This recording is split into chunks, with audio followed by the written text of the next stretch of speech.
It's a positive film. It has heroes and villains, and that it essentially is a fun movie to watch. It's been a long time since people have been able to go to the movies and see a sort of straightforward, wholesome, fun adventure. Well, it's a fantasy. It's not science fiction so much as it is space fantasy. And it's about people. It's finally about people and not finally about science. The story, when you actually put it into words, is only so much nonsense to hang a great visual experience onto. It's the stuff that fairy tales are made of. Sort of boiling down religion into a very basic concept. The fact that there is some deity or some power or some force that sort of controls our destiny works for good and also works for evil. Marvellous, healthy innocence. Great pace, wonderful to look at, full of guts, nothing unpleasant. I mean, people go bang bang and people fall over and are dead, but, no horrors. A sort of wonderful freshness about it, a kind of like a wonderful fresh air. It's got whatever you want it to be. It's pure entertainment. It's like a roller coaster ride, and it can be interpreted as long as you enjoy it, which is the intention.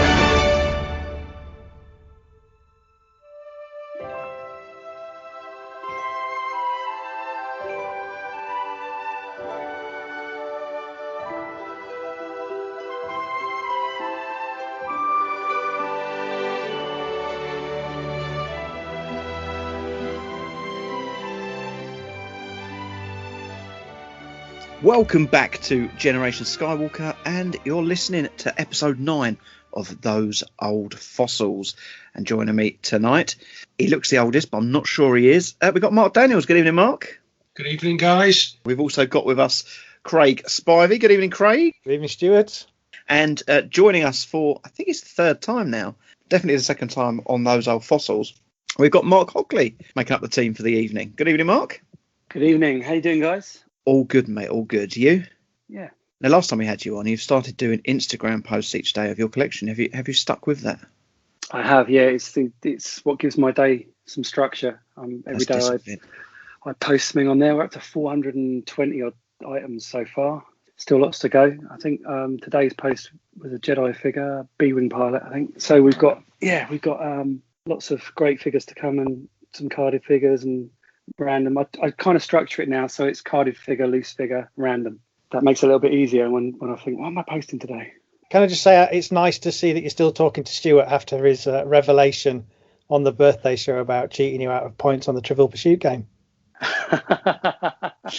We'll let you come back on this year's quiz just to make that up for you, because then you can prove that you just don't know them. I've forgotten everything I learned in the last year, probably. Yeah.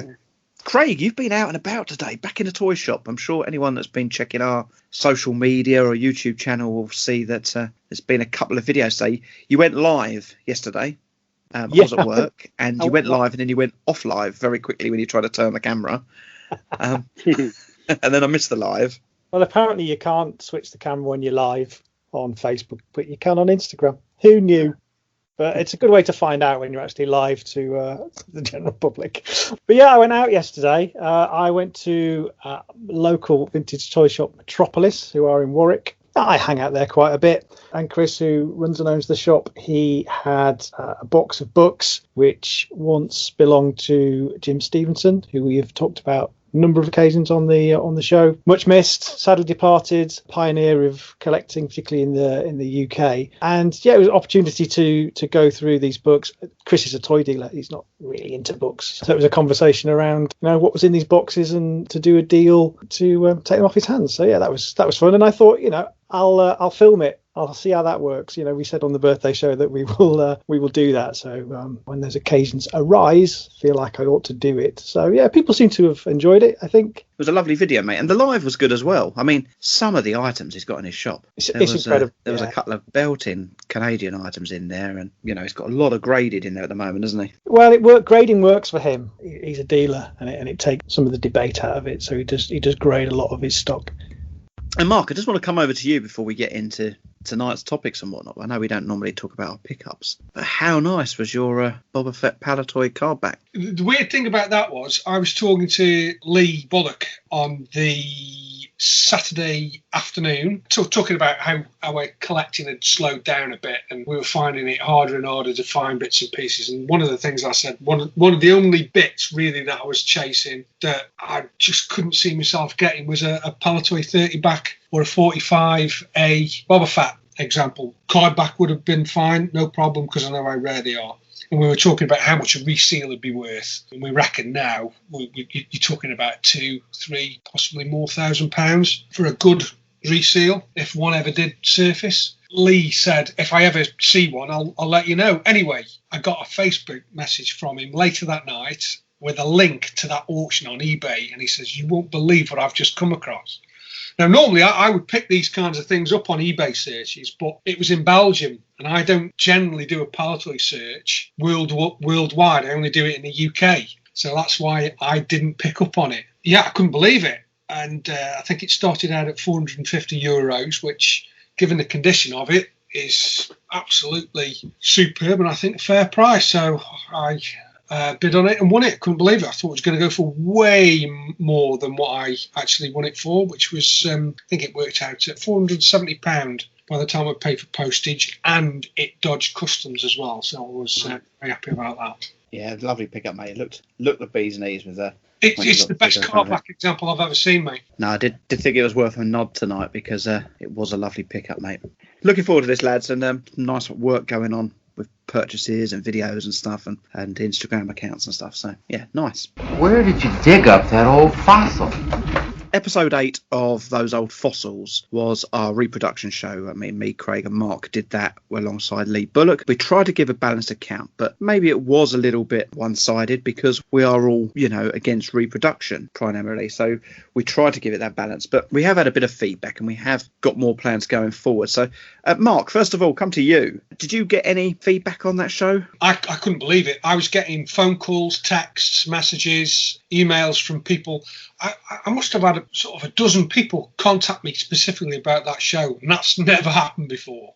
In terms of reaction, I think it was generally very positive. Loads of people coming to me and saying how good a discussion it was without descending into the usual kind of name calling and slagging off and, all repro people are scum basically. And I think that's important. And we set this out right from the beginning that we weren't going to go down that road. We wanted to approach the whole topic with a very as level head as we could possibly maintain. I think that came across, and generally speaking, a lot of people that came to me and spoke to me about it or corresponded with me about it all said the same thing, that it was quite an adult conversation about something that generally descends into chaos when you read it on social media. So in those terms, I think it was a big tick in the box. Definitely. Obviously, we did have feedback. Craig, you're in charge of most of our social media, particularly across Twitter, Instagram and YouTube. Did you get much across there feedback-wise? Yeah, we got a bit. We had a bit of chat going on Twitter. Darth Mark at Blue Harvest Toys. He said, even though I don't have repro in my collection, we have a collect how you like policy on the Pally Boys live stream and community. No politics, just a safe space for all. James Brett, personally, I wouldn't have any repro in my collection. Feels a bit cheap to me. Dan Turlow, I think probably got into Facebook as well, but he was he expressed a wish to have been in on the conversation. Much misinformation regarding certain fake producers, which I think needs straightening out sometime. But some good points made by Lee and Mark, a good representation of our side. I did notice that we'd actually got a bit of feedback actually on Podbean as well. I don't know who this person was, but King Shiladick, I've never heard of him. That's a great name. But apparently Chris Smith left Smith Law Creations quite a long time ago. So we still had them in the same bracket, but they are now a separate entity. So I don't know whether that's been sold or whether someone's just taken it over just to get his name off of it. I don't know, because that was the one person that we weren't very, very forthcoming with, were we? Because he was the one with the criminal background. But yeah, definitely some interesting opinions floating around after the show. And the show has been pretty well received. It is now our second most downloaded episode ever. And that is getting downloads still daily. So I would expect that to become the most downloaded show we've produced presently. Yeah, on YouTube, it's currently the 7th most popular in terms of views, but in terms of retention, which is people being so compelled that they listen right to the end credits, it's at number 3. Interesting. We also had emails, didn't we? We did, Craig. Do you want to take that for a minute? Has you got that fresh in your mind? Hang on, let me find them. Who's the one that basically brought in an analogy trying to make an analogy between vintage Star Wars and vintage cars, which is just completely ludicrous, really. Oh, I saw that. Yeah, I saw that one. It's two different things. You can't run a car with original tyres because the rubber just disintegrates. It's a safety aspect. You don't do that with vintage Star Wars, do you? We're talking about inanimate objects which are displayed. We're not talking about things that you're taking out on a road with passengers. It's a different kettle of fish. These things aren't moving parts, as it were, are they? So when people start bringing those kind of analogies in, I just kind of tend to turn off and think, no, you don't understand, you don't get it. The other one that really bugged me as well was reseals. Somebody mentioned a comment about reseals, saying how it was acceptable to collect reseals and yet be down on repros, almost sort of lumping them in with the same, the same thing, whereas they're not. They're completely different.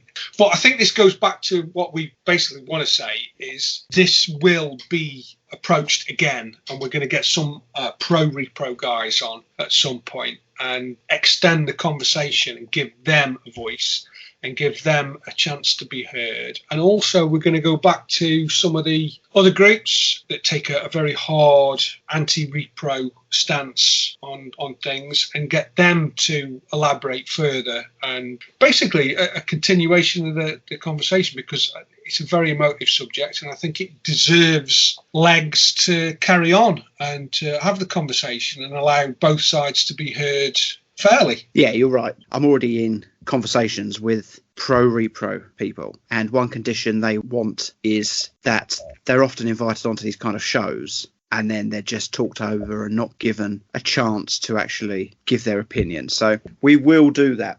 We've decided to rather have them all as a round table and it gets over talking. We will have pro repros first, and then on the same show we will then have a round table with a couple of anti-repros and they can answer the questions of both camps. But Mark and Craig, I know you're both going to be up for that show, and I think we're going to offer an invite back out to Lee as we started it as us four. We'll do that second show again and those interviews together as a team. Yeah, I'm really looking forward to seeing where the conversation goes and how the topic sort of progresses, because it's interesting. It's interesting, and it's where things are progressing probably quite rapidly, the reproduction side of things. So it's important, I think, whether you're anti or pro, to discover exactly what's going on. I must admit, actually, it's only this week. We've just been through a really, really difficult year worldwide. I mean, it's tough. Everyone's been affected by COVID in some sort of way. But, I mean, you still have this. We spoke about it on that reproduction show about people, the way they treat other people and some of the threats that were going on behind the scenes with this. And then I saw someone who I think is quite a nice bloke. I've met him a couple of times at UK events.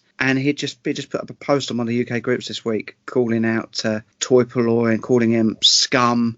And I just thought to myself, do you know what? Even if he does support repro, to single him out and brandish him like that because he likes fake toys, there's just no need for it. It was a real witch hunt, and then the messages underneath it, there was some real spite in there. And you just think to yourself, come on. Yeah, and I think once you start descending down that road, you lose a degree of credibility, because it just descends into playground name calling, and and social media is just a hotbed for that kind of thing. And the essential thing, what we are trying to do, is approach this with as level head as possible. Like I just said, it's important that both sides have their say without it descending into name calling and calling people scumbags and all the rest of it. Yes, that might be how you feel, but once you type that on social media, that gets people's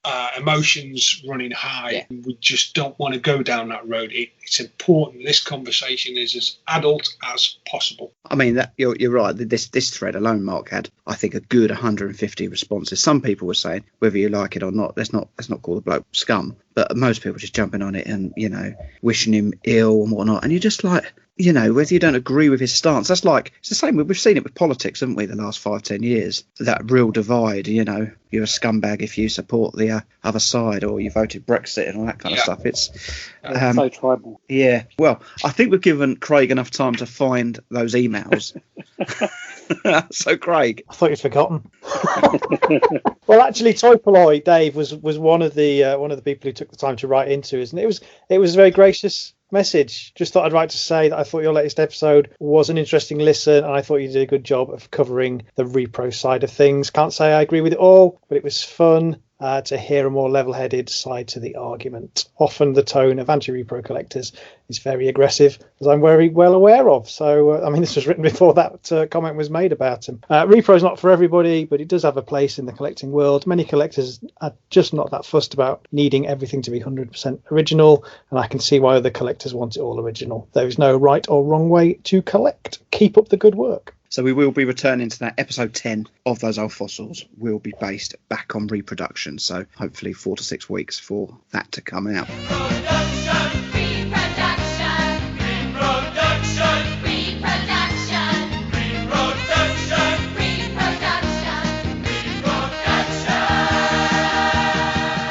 It is very hard to say that John Kellerman has passed away, had an essential role in our hobby that we all like. And I'd just like us to give him a few moments just discussing why he was so important to the hobby. So I'm going to come to you first, Marc with a C. Can you tell us a bit about John Kellerman and what legacy he leaves behind in Star Wars? Yeah, I really enjoyed reading up a bit more about him, actually, because it was one of those things. I didn't get the book till, I think I picked up my copy of the book about 2014, and I read about it on Star Wars Forum, become aware of it that way. So I wasn't aware of it when it actually first came out. As you say, he passed away on the 31st of March. He had a brief battle with leukemia.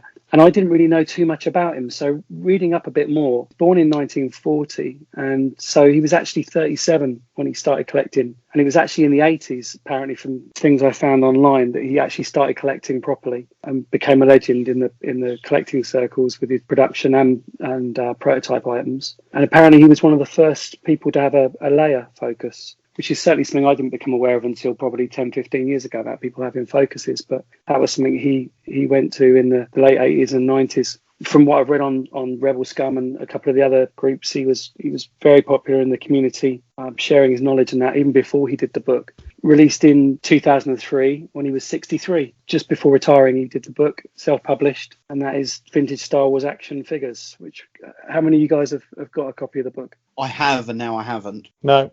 Ever owned it, Mark? I haven't, to be honest with you, but I've thumbed through quite a few in the past from other people's. It's a great book. It was the first book I became aware of that really covered everything, because it even had the mailers and that in it. It covered, like, obviously the Matrix, which is something that his name's synonymous with now, is the Kellerman Matrix, which you'll see on Rebel Scum and other places where they obviously been added to over the years since it was first published in 2003. But I know people such as Jason and other UK collectors have added in some omissions and things that weren't known about at the time. But it was just the amount of detail in the book, the way it covered all that. It covered what card backs and card fronts and everything things were on, but it also went on to cover the pre-production items, promotional items, even mentioned grading and fakes in the last chapter. For me, I was just really excited to see the multi-packs in there. I love the multi-packs and mailers, and it was just, aside from online, it was just nice to see it all in print and great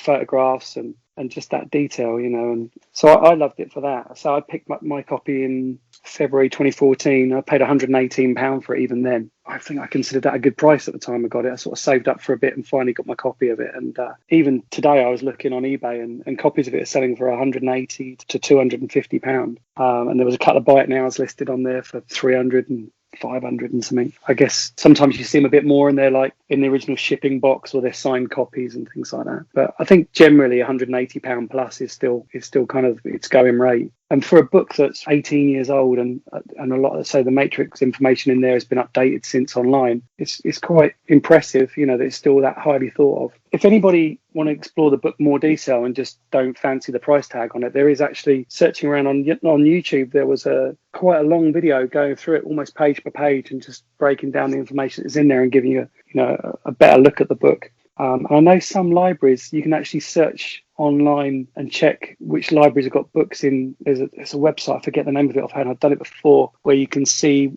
what libraries have got copies, and there was a couple of copies. One was over Norwich Way that actually had a copy in their inventory. So you might be lucky and have a copy in your local library you can hire out.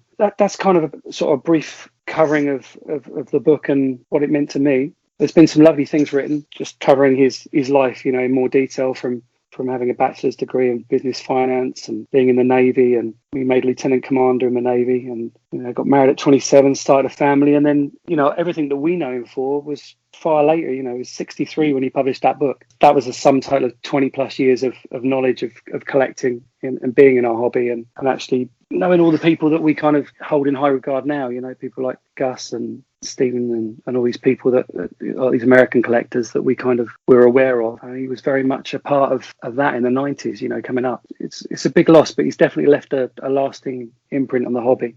Sadly, I don't think it sold particularly well when it's released, did it? That's one of the reasons why it is so. Apparently not. There was a couple of printings of it early on. Ironically, most of the money that's been generated from it has all been secondary sales, people discovering it long after. But it's a shame that second edition never came to either be printed or available as as an ebook or something, because it might have curtailed the high figures the book sells for now. Because I think it's a $39.95 in dollars, obviously price tag originally, and so, I say even 11 years later when I first picked up a copy of it was a good £100 more than that. And I've seen it selling at shows and that for £200. And I think that second book, if it had managed to come out, might have curtailed the prices a little bit and made it a bit more accessible to people. I have to say, I saw it in a bookshop in York in 2005, and I threw it and I passed on it. I just thought, it looks a bit dull. It was a bit, I don't know whether it was the design or whether I'd just bought too many collecting books in the 90s.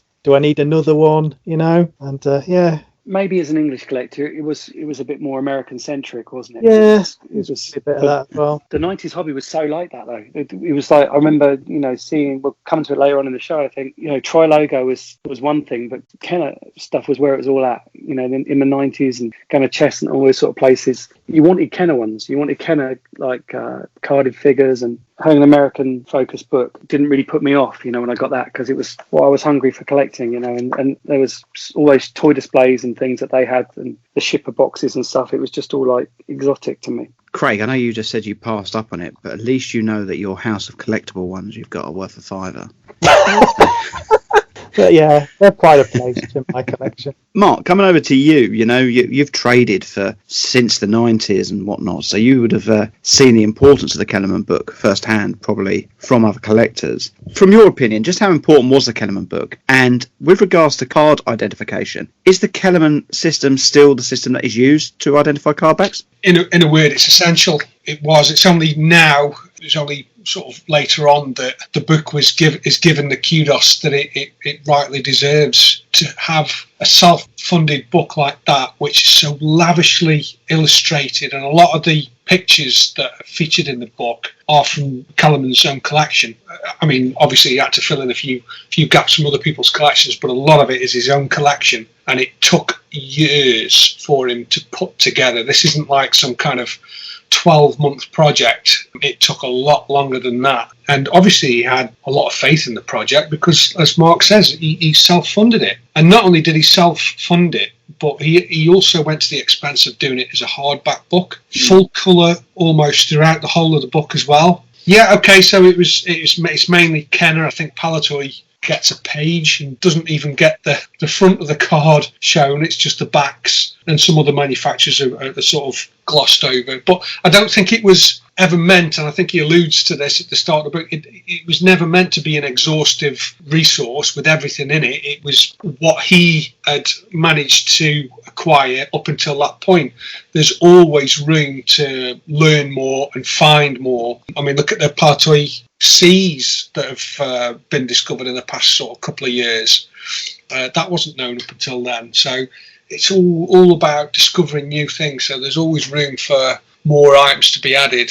But what sets this book apart, and what sets John Kellerman apart as somebody that's obviously a collector of very, very high standing, is those matrices. the work that went into putting those together was just astounding. And I know Jason Smith has done a similar job with the Palatoy Matrix. But back then, John was, almost alone in producing these things. So, and still referred to today, and Rebel Scum, as Mark said earlier, they expanded that online. It's the best way to expand those matrices is to invite people to submit cards, fronts and backs, and develop this huge resource for all collectors to be able to refer to, basically. So as part of vintage collecting, I don't think you can underplay it in any way. It's pretty essential, and he did some really, really important work, and it's been built upon by other collectors. Yeah, it's a very, very sad loss. Very sad loss.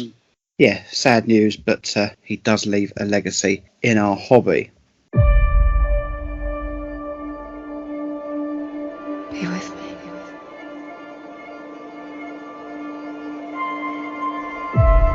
with me.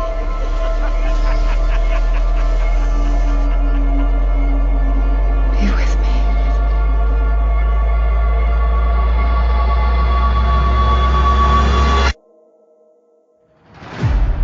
For over 1,000 generations, the Jedi Knights were the guardians of peace and justice in the Old Republic. You refer to the prophecy of the one who will bring balance to the Force. You believe it's this boy? You're a Jedi Knight, aren't you?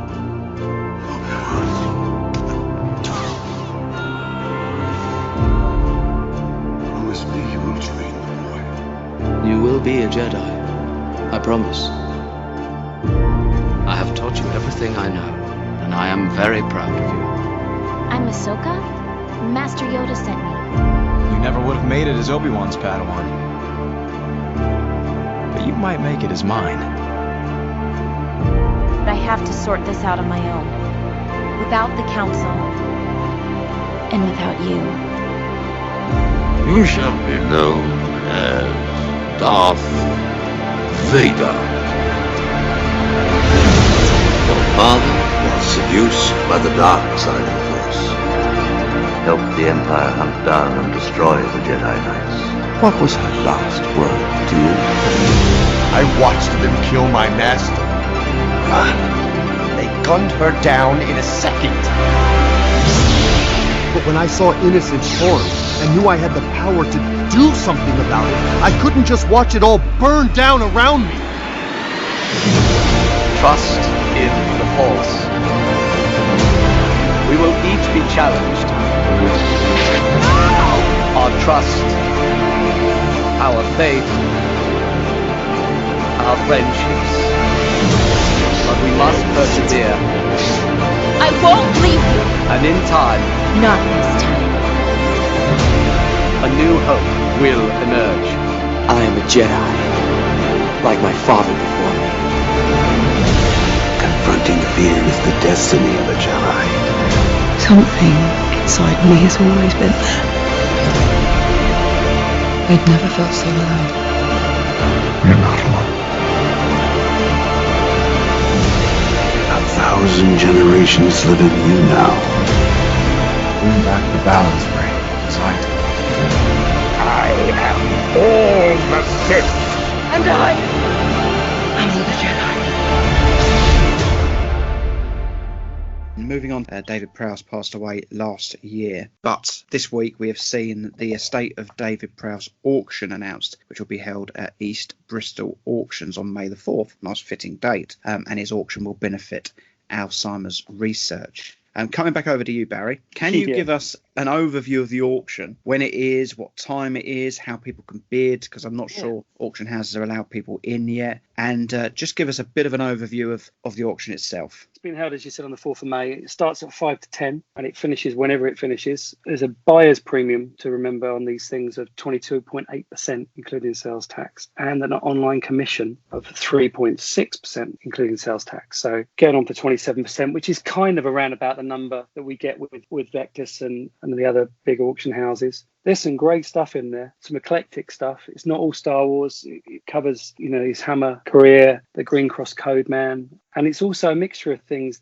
There's signed and double signed photos in there. When he used to do the shows, he used to obviously sell signed photos, but he also used to sometimes have a selection of double signed stuff, depending who he'd worked with on other shows recently, and he'd carry those with him. And that used to change a little bit from time to time. It was often with Jeremy or some of the other people that did the shows with him a lot that we were used to seeing. But it made some really cool kind of quirky items, multiple signed items, or items you could go on to get signed by other people. There's a few of those items in this auction. There's also signed items that were given to him at shows by other people, Spike from Buffy the Vampire Slayer, Mark Hamill, where they've been signed together. There's a great one there from 2007 that Mark signed a picture of him as Luke on Dagobah, and he's dedicated it for Dave. You'll always be Dad Vader to me, from your loving son, which is a great one. That's got a hell of a price on it already. That's already at £4,100. But it is a cool item, but that's already up there. Signed pictures that were dedicated to him from other celebrities, it's all sorts of celebrities. There's Gary Coleman,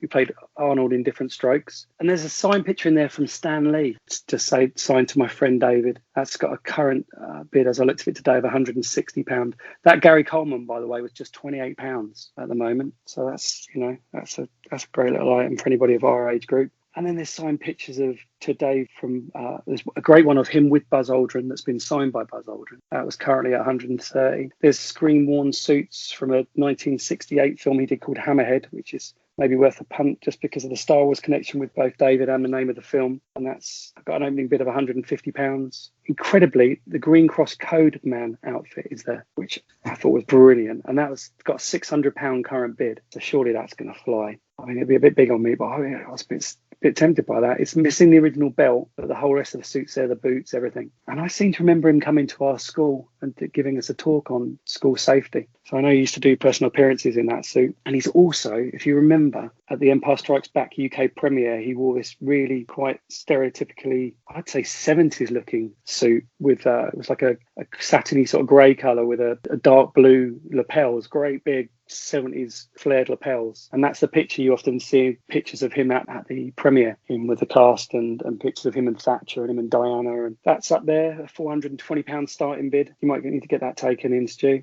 And then we'll just pin up the trousers legs. Be all right. They look great. I would love to see you in that, actually, at the next Five is From or Echo Live. I mean, some really nice personal things as well. There's some lovely letters from Peter Cushing talking about David's health battles. Obviously, being a weightlifter, he had a lot of problems with his legs in later life. And there's some lovely letters in there from Peter Cushing that talking about recovering from hip injuries and ankle injuries and stuff, and just wishing him well. And that's quite cool, because Peter Cushing was quite a big letter writer. My autograph of his is on a letter. But he had just such a lovely oldie worldy kind of way of writing. They look really beautiful. And probably the most exciting item is his 22 pink pages of all of Vader's lines from the Empire Strikes Back original script. Because I think I'm right in saying that most, or if not all, actors weren't given full scripts. Certainly David wasn't, and this would have been all the pages he got with all his relevant lines in. And of course, it's the lines he was given, which weren't always the lines that were used in the film. There are some pictures there detailing some of the dialogue he was actually given to say in and around the famous no scene of Luke being the teenager and going, no! So yeah, that's there. And that's currently £4,100. There's kind of something for everyone there, I think. Craig and Mark, have you boys looked at this? Is there anything that strikes you? There is a piece that I'm actually bidding on at the moment, and you don't have to mention it. You can mention it next month if you want. I don't think I'll get it anyway, to be honest with you. I think it's one of those pieces that's going to fly, because I have never seen it before. And it is lot 366. It's the form that you need to send in to let the organisers know how many tickets you want for the premiere of the UK premiere of The Empire Strikes Back. And like I say, I've never seen this before. It's a completely new one on me. They must be as rare as hen's teeth. It's like silver A4 with the logo in black, and then the Ralph McQuarrie Bespin Cloud City scene painting on the front, and with a quite a standard common Empire Strikes Back press fold out. But this ticket form that you send in to the organisers, I've never seen it before. So that's one piece that I am chasing after. after, and I'm sure everybody now knows that, and now I'm after it. Everybody's going to start bidding on it and drum the price up. But fingers crossed. Craig? Yeah, I think Mark with a C highlighted my favourite standouts in this, which was the correspondence with Peter Cushing. I think just to elaborate on that, I mean, the topic of these two very short letters are purely his ailments. So these were written in about, I think one's in 1990, one's written in 1992. So Dave was about 55, 57, and Peter Cushing was about 77, 79. And they're just old-fashioned letters about things that are ailing him, which are just delightful. I'm just going to read out just a tiny section, and this is from Peter Cushing to Dave Prowse. Beastly about your ankle, and I think the way you've accepted such a rotten stroke of luck is little less than heroic. Well done. Isn't that ace? Yeah, and as Mark says, a lot of stuff in there that I think come from his show days, his convention days. A lot of, I think, fan gifts in there, which are quite interesting. And the autographs are great. There's a lovely shot of him and Alec Guinness, which I think was signed by Alec Guinness, but not by Dave. There are those autographs from particularly Mark Hamill and Carrie Fisher, which reference him as being their dad. They would make a great pair.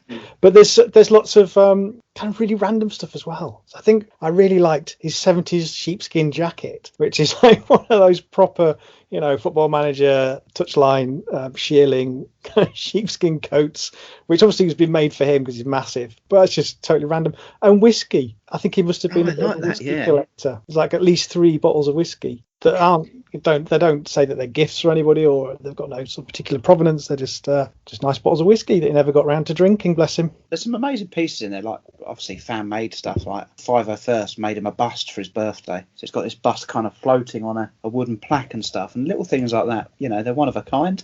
You're right, there is something for every budget. There's things I haven't got bids on, there's things for like 10-20 quid, and there's stuff which are 4 figures. It is fascinating to see. A real what? I don't know, what day is it, May the 4th this year? Anyone got a clue off the top of their head? Day of the week. It's a Tuesday, is it? I think it definitely will be a fun one to try to log into at some point. Yeah, definitely. Well, definitely something to follow up on, especially that script. You only knew the power of the dark side. Obi-Wan never told you what happened to your father. He told me enough. He told me you killed him. No. I am your father.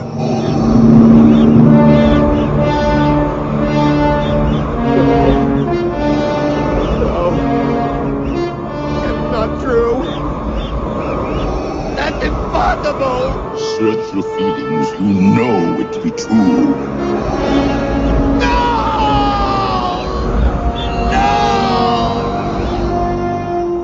Luke, you can destroy the Emperor.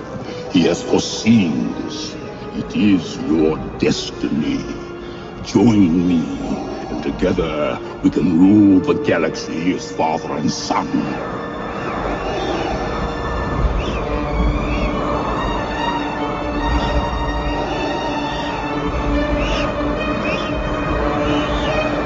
Come with me. It is the only way. Let's move on then. So something we're normally going to do at the top of the show, but obviously we're a bit in the show this month. But the collecting stories, we don't bring our latest purchases, but what we do like to do is discuss things. We take an item from our collection, doesn't have to be the most exciting item, and give us the background story to how it ended up in your collection, because sometimes the stories are better than the item themselves. Okay, so we're going to come to Barry first. Okay, I'll go with first Poppy figure or Popey figure that I picked up. Because when my son turned 18, I took him to Amsterdam, like you do, as a self-respecting father. So yeah, that was 7 years ago. Took my son to Amsterdam, and there's a great little shop out there called A Space Oddity, which is up by the Anne Frank Museum if anyone's ever going out there. Just a stone's throw across the road from there. And I saw my first in the wild Popey figure, well, box and Han Solo figure. And the catalogues were in there. The baggie wasn't there, so it was just the figure and the 2 catalogues and the box. And it was just because me and my son were out and we wandered around and we found this toy shop. We were looking in it, and there it was in a cabinet. So I bought that for, I can't remember now, probably probably £50, something like that, because it wasn't a baggie or anything. It was just the box and the loose figure. But the catalogues were in there, and that just started me off down that track. So I ended up tracking down the rest of the 15 range of the Popey range, and actually bought a couple of them from Marc. The Chewbacca I bought from Marc, and the Luke Farm Boy, or the box for the Luke Farm Boy, bought from Marc as well. Put the whole set together in the end. Took me about 6 years, I think. And then I got the last couple for that from the London prop store about a year and a half ago. So that all started just taking my son away to get him drunk, and then ended up going down a road I never thought I'd go down, because I was aware of it, but I never thought they would be that easy to find or just accessible on the kind of budget that I had to do my collection, and just by doing it slowly over that period. They are a beautiful run, aren't they? Yeah, they're great, and the cases that Christian does really sets them off. If you don't want to get them graded, or if the bags aren't all sealed, or even if you just got the boxes and the figures, they look great. But if you don't have to have a set of graded sealed bags or anything to do a run, and it's one of those things you can just always improve. I've seen them I've sold some before at Farthest From, and boxes I've upgraded and that, and I've seen other people selling them. In fact, the first time I ever saw one at all was at Farthest From when Gary Smith brought his along. Blew my mind, because I don't think I'd even seen them. I don't think I was even aware of them before that. So I knew what it was when I saw it in Amsterdam, and I didn't really hesitate for long at that price either. Very nice item, mate. Good choice. Marc, last month we had your chew box, I think, if I remember rightly. Yes, it did. That was one of the cheapest things I'd ever bought. And I'm going to go for my most expensive item in my collection that cost me the most money, and it's probably worth the most as well, actually. And that's my Star Wars Glory book, or if you call it Stoke Glory book. This popped up on one of the valuation threads on Star Wars Forum UK back in the early days when I first joined, and somebody had basically posted up a ring binder full of all these separate black and white photographs, but in there at the back was the front cover and the back cover to the Glory book. There was no ring binding. That had apparently long since disintegrated, and the chap that was asking for a valuation said, does anybody know what this is? And of course I knew exactly what it was, and I told him, I said, it's a rare piece, very valuable.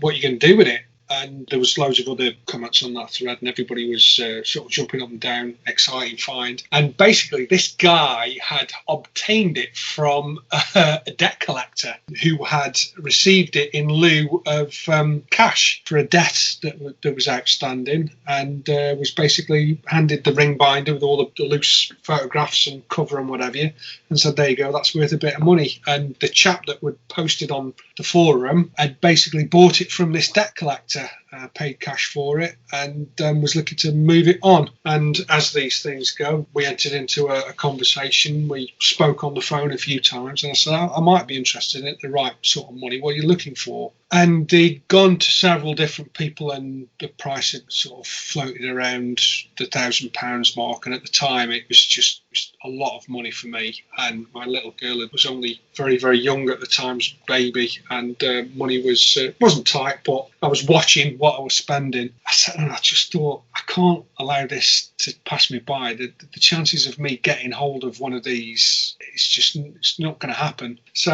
I got back in touch with him. I said, like, what would you take for it cash? And he said, you can have it for £1,200 cash. And I thought, well, I'm going to bite the bullet. I'm going to buy it. And he came up. He drove all the way up from, where did he come from? Liverpool, I think it was. We did a deal in a pub, a very seedy sort of exchange. I gave him a little brown envelope. It was a thick brown envelope, actually, full of 20s. And he handed me the ring binder. And the story goes that the guy that it is signed to, because at the back of each one of these Glory books, there is a handwritten note, and it reads, Paul van der Wiel, thank you for your contribution to Star Wars, and then George Lucas and Gary Kurtz. And it's one of the only examples where you can actually make out George Lucas's signature as being legible.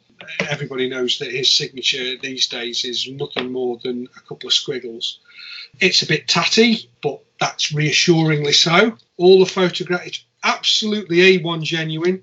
This Paul van der Wiel was apparently working in the accounts department at Elstree, and he received one of these books and managed to source the exact same binding. So I took it to a binder's and they rebound it for me, and it sits pride of place in my collection. And it's one of those pieces of Star Wars that to me is historically important. It's a piece that I'll always get my money back on that. So yes, it was a lot of money at the time, but now I can rest easy because I know it's worth considerably more. Yeah, interesting piece. I've not heard that story before, Mark. That's an amazing story, Mark. That's incredible. Yeah. So hang on, are you telling me that the guy who did the accounts got himself into debt? No, I think it was a family member who ended up getting it, and they were the person with the debt. Right. And then they obviously give it to the debt collector, and the debt collector then sold it to the guy who I bought it from. So yeah, it was like I say, it was in a ring binder for ages, tucked away in a drawer, and now it resides pride of place in one of my display cabinets. Wonderful. Stuart, have you got a story? Well, how do you follow that, mate? I was just going to come out with something really, really cheap tonight. Yeah. Go on. What you got then, Stu? What? Well, I was actually just going to bring up the very first mint on card I ever purchased, and I've moved on an awful lot of mint on cards that I've owned since I got back into collecting. So you're only talking 2013. And obviously we started the podcast up, and I hadn't got any mint on cards at that point. I was just buying big job lots of loose stuff, and I just went down to Farthest From. I just interviewed, as my first Farthest From, we'd only released 2 podcasts of the Vintage Rebellion, and I'd interviewed Ian, and we were talking about mint on cards, and he was saying, you buy your first mint on card for 30 quid, then you buy them for 50 quid, and then you buy them for 100 quid. And at that time, well, you can't buy a mint on card for 30 quid now, can you? He was going, oh yeah, you buy one for £1,000, and I never thought I'd ever spend that sort of money on a mint on card, and now the boys have got me obsessed with buying every hot toy that becomes available, which I could have many mint on cards for, I think. But yeah, just went down there. I'm going to give you all a guess. What do you think I chose as my first ever mint on card character? It's got to be an Ewok. Oh, I should have put up my life-size Ewok I bought from you, Mark. It would have been fitting tonight. Yeah. How is it? All right. It's sitting right next to me. Yeah, he's smiling. I think he can hear your voice, Mark. Oh, bless him. Going by being farthest from and that early in the podcasting life, I would say it was, maybe a Greedo? Yeah, I would have said Greedo as well. Greedo's a good shout. I did think about my first Greedo item for my Focus, because Grant was very much behind my story of my Greedo Focus, but no, not Greedo. Craig, Craig, do you know what? I will give you something out of my office if you guess it right now. The way you've introduced this in terms of the cheap ones first, Klaatu. Klaatu is a great shout, great figure, very underrated. No, do you know what it was? What? I think I've mentioned it before. When I was at school, I made all my school friends, when I was about 14, 15, bring all their old Star Wars toys to me. It was the mid-90s, early 90s. No one really cared about Star Wars. So I had bags and bags and bags of Star Wars figures, and I never had this figure. So my first ever purchase was from Ian. It's a beautiful card, actually. The card's minty, bubbles perfect, but it's just a cloud car pilot. It's the most boring card back picture, I think, going. But I bought it off Ian Sanderson, 80 quid, because I never ever owned it. I did leave that convention with 2 others, but that was the first one I went and purchased, £80, and I'd never move it on. I've got a little shelf just of Is it on a Jedi card? No, it's on the Empire 45A. Oh, nice. That's a tough one to find. How much did you pay for? 80 quid. 80 quid. That must have been, I'm guessing, either Christmas 2014 or the spring one 2015. If I was wrong. So probably just before that big rise. Yeah. Yeah, that's a price though. That was a good card as well. Yeah. Yeah, I like the twin pod cloud card. I know you say it's a boring photograph, but I think it's a cracking figure. I tell you what I always liked about what I do like about the card is I do think the brown makes the figure pop with the orange. Yeah, he's on the brown. I don't know. Yeah, that comlink as well. That comlink is it's a bit like Luke Bespin, first figure with the lightsaber, 2 accessories, lightsaber and a blaster. Twin pod cloud car part, got the comlink. I mean, that was a great little accessory, that was. I mean, I've always had it on the same shelf. I've always had it. It sits on a shelf in my office with a loose actual cloud car, because I think that ship's brilliant. On one of Ian's stands, which are brilliant as well, and then a loose figure on there. That's all that's on the shelf. Yeah, it's never changed. It's the one shelf in my office that's been consistent. But I probably wouldn't sell it just because it is that first card. But it has a meaning to me.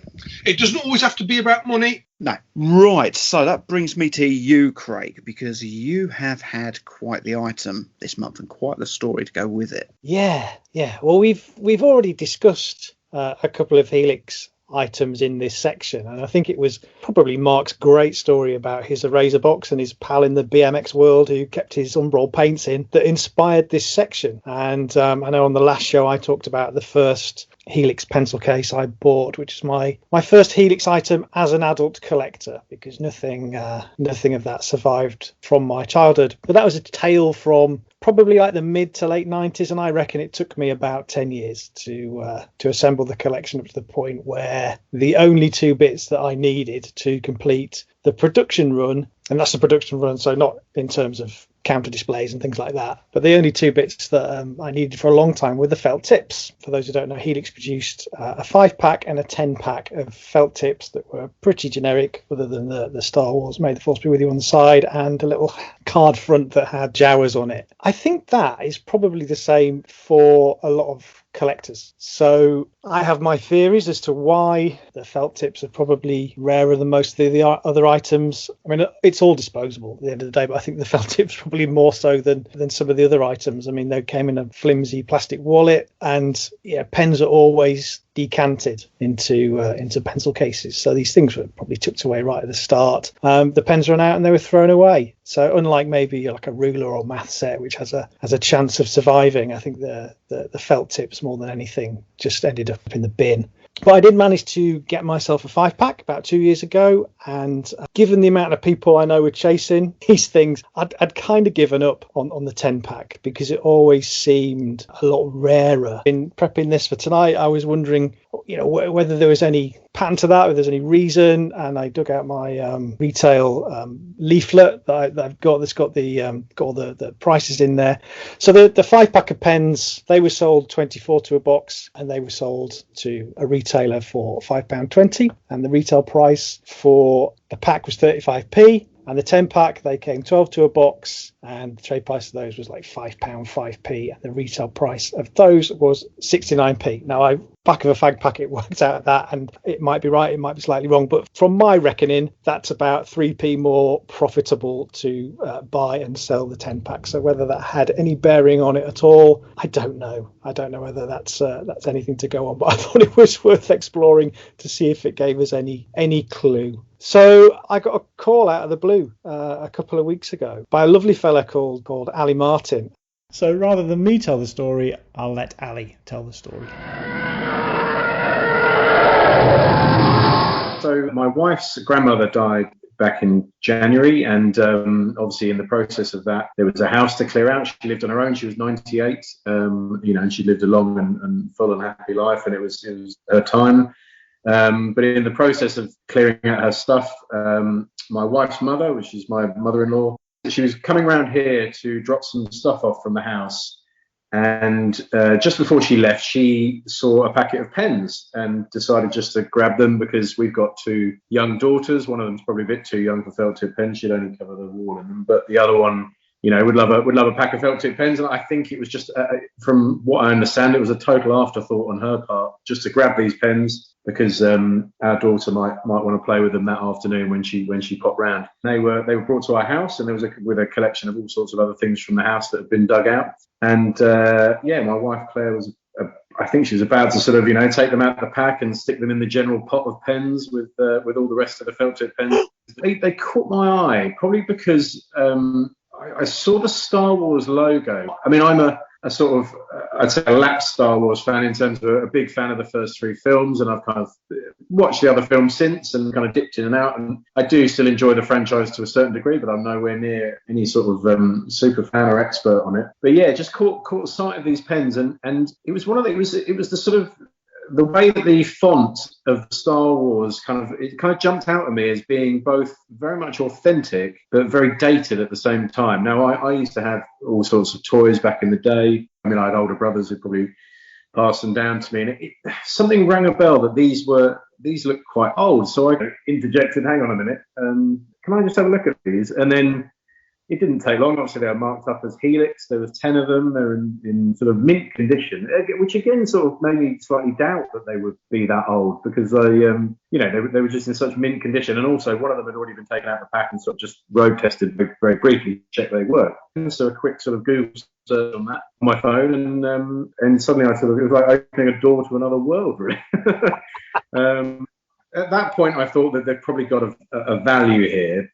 But in my head, I was thinking probably they would have been 50p back in the day, maybe £50 these days or something like that. But it didn't take long for, a very sort of rudimentary search to see that a pack of 5, albeit with one missing, had sold for about £500, I think. So my mind was pretty much blown by that. But within an instant, it was to grab them out of the kids' hands and put them out of reach. Snatch them away. Yeah. And then have a look at what we should do with them, really. So that was my first inkling that they were something to be treasured. This was an antique of some description. There had been one advert on Facebook with someone that was clearly looking for them, or a set of these pens. Another collector had come up who had a website, and yourself popped up as well.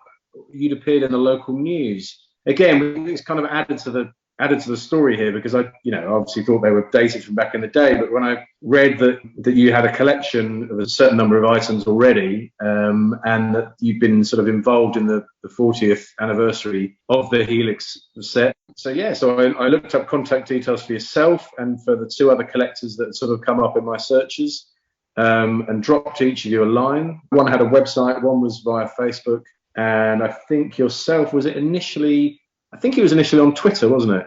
I think. I was sat one Sunday night. I think it was. You sent me a tweet saying, "Can you follow me back? I've got a direct message." It was bizarre, and I looked. I obviously clicked on your name, looked at you, and you're a cricket journalist.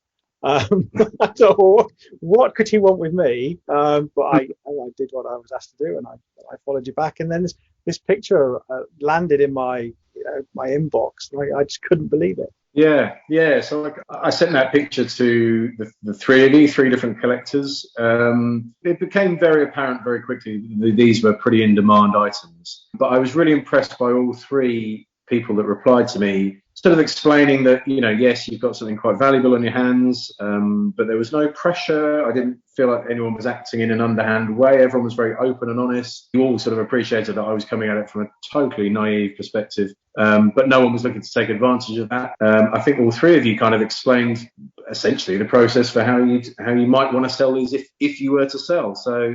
Well, that's good. That reflects well on the community. No one tried to sort of offer you 20 quid, take them off your hands.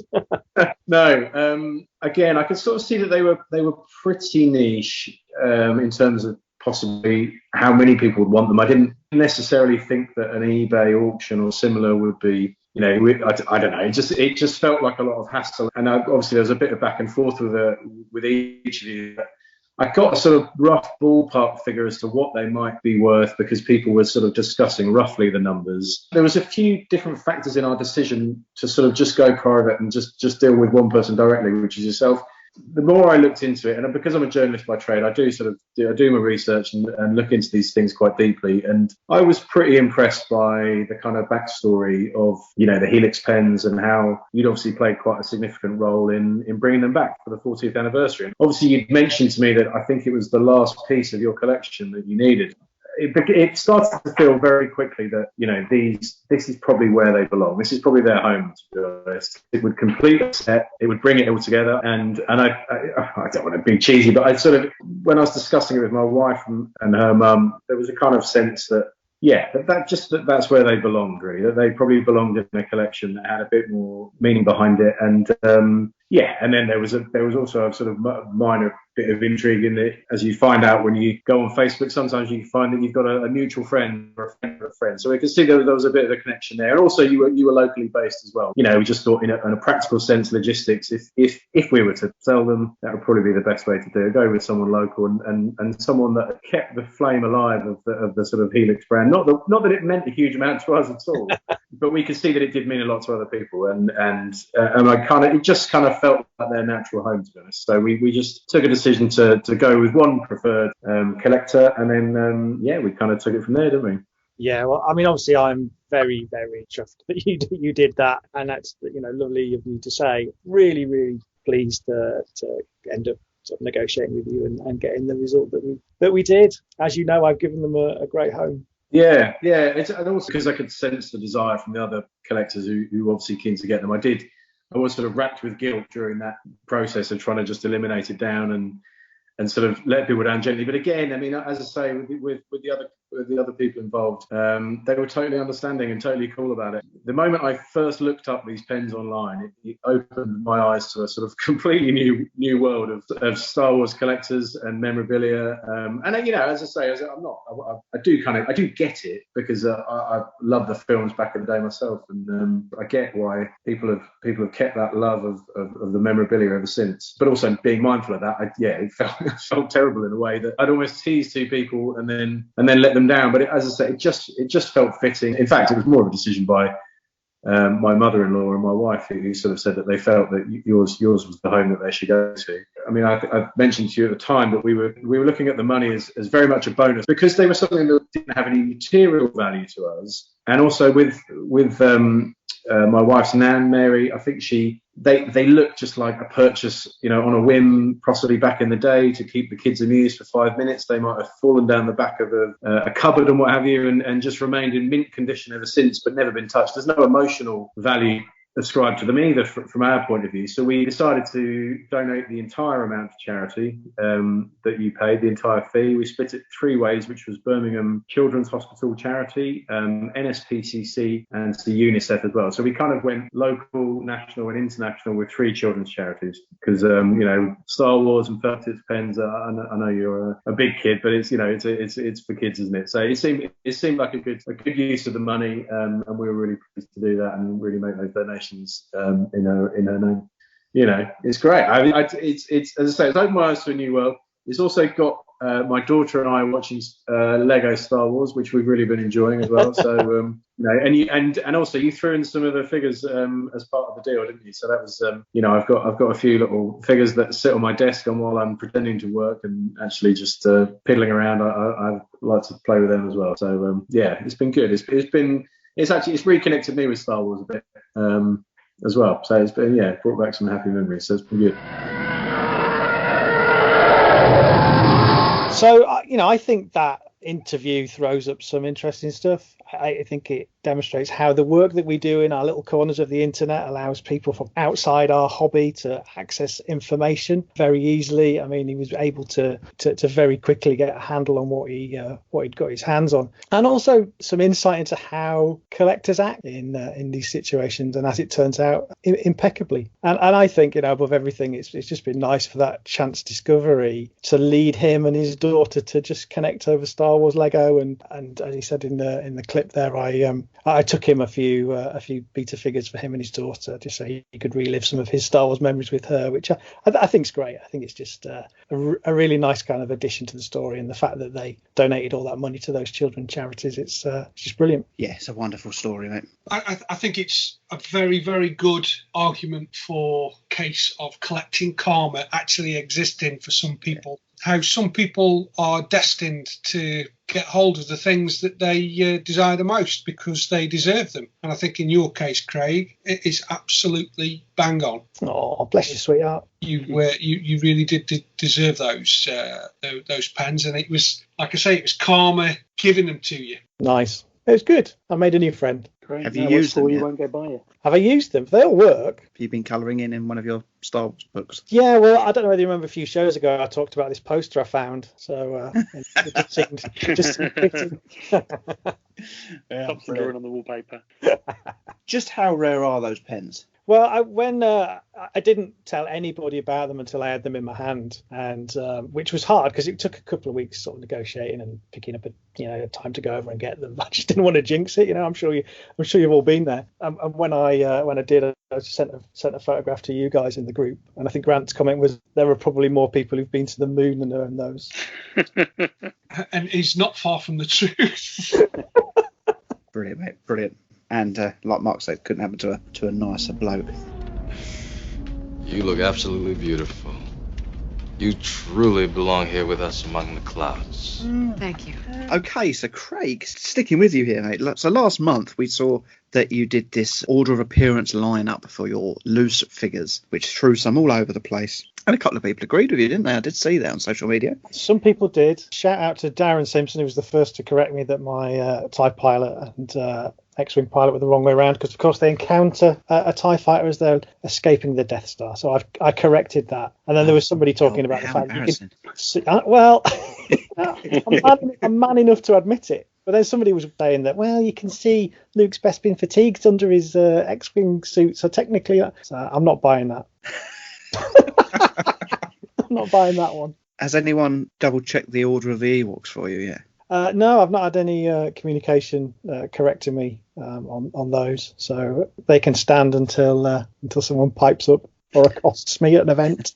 Well, Craig, you've taken your order of appearance lineup, and you're now you're progressing on that. God knows where this is going to go. Where have you moved on to with that now? So I'm tabling the motion that the accessory choices for many of the figures are as fanciful as the Kenner mini rigs. You know, they made for fun toys, but they weren't strictly movie accurate. You know, I'm not just talking about wrong-coloured lightsabers and things. You know, I've gone into a bit more detail than that. Before we do get into it, I just want to say that I get it. Of course, I get it. I get that Kenner were going to increase the playability of their action figures by including something that they can interact with.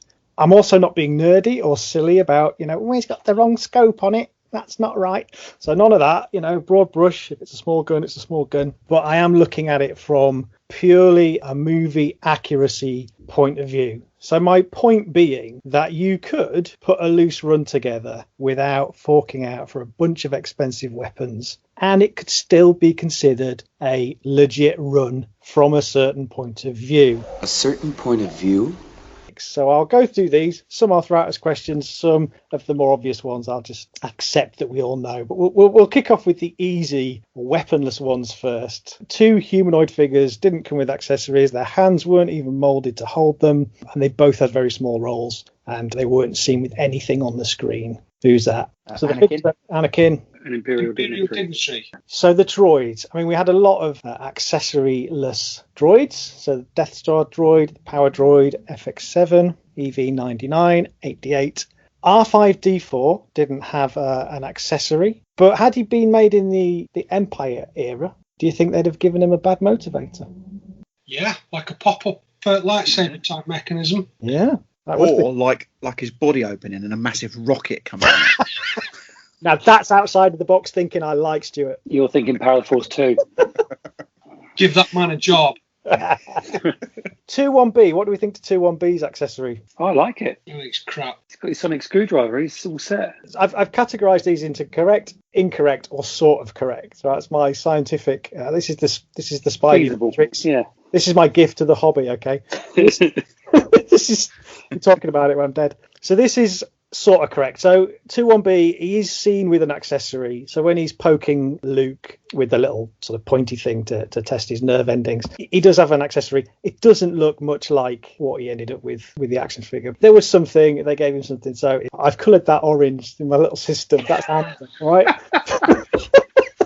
Have you used your new felt tips? Oh, I should have done.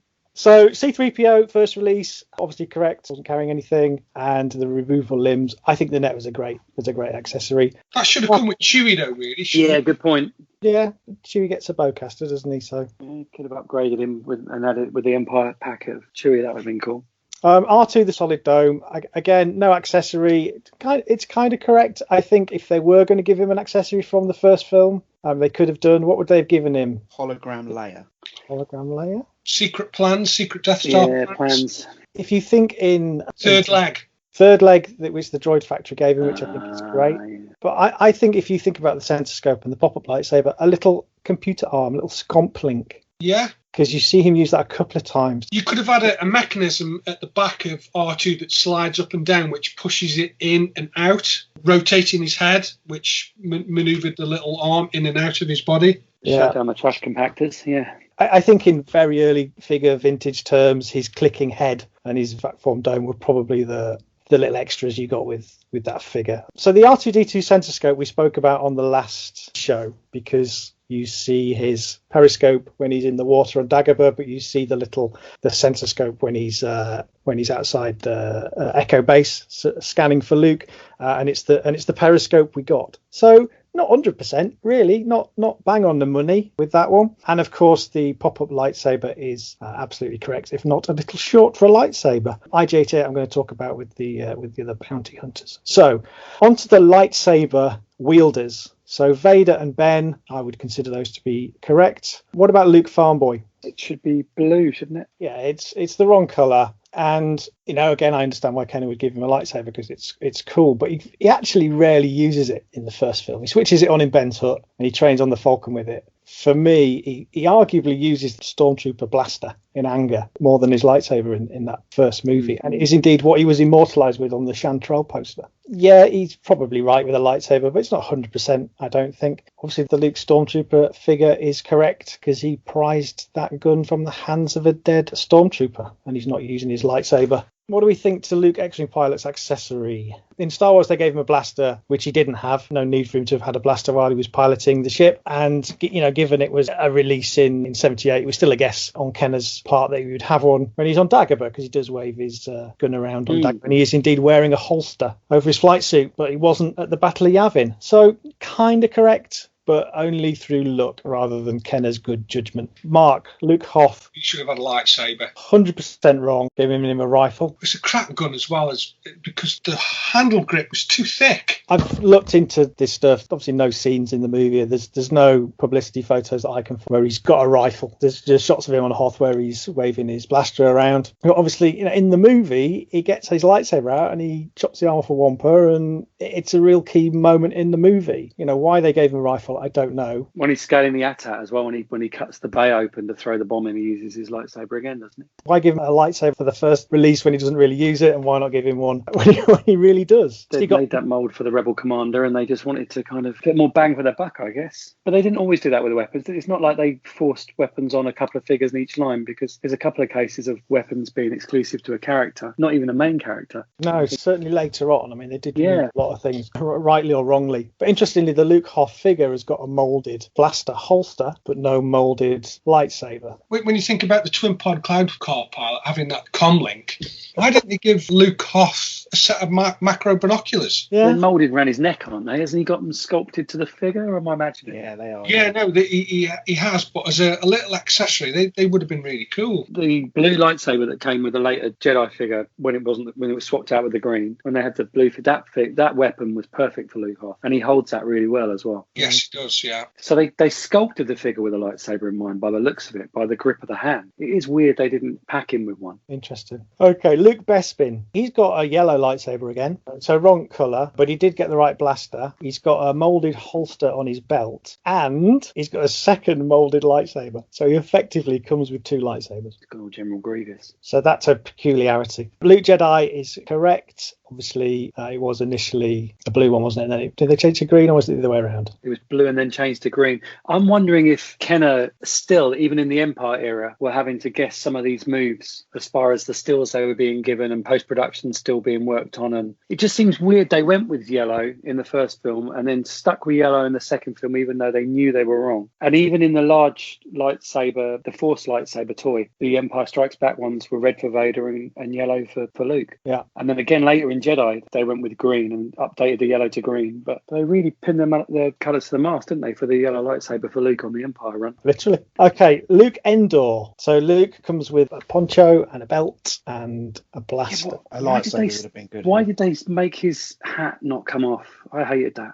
That upset me as a kid. Yeah, no, it's particularly compared to the Leia, it's a bit of a duff move. I'm going out on a limb here and saying that Luke Endor is incorrectly packed with a Palace blaster. He doesn't have a blaster on Endor, and obviously when he turns himself in, he's armed only with this. With a lightsaber, yes.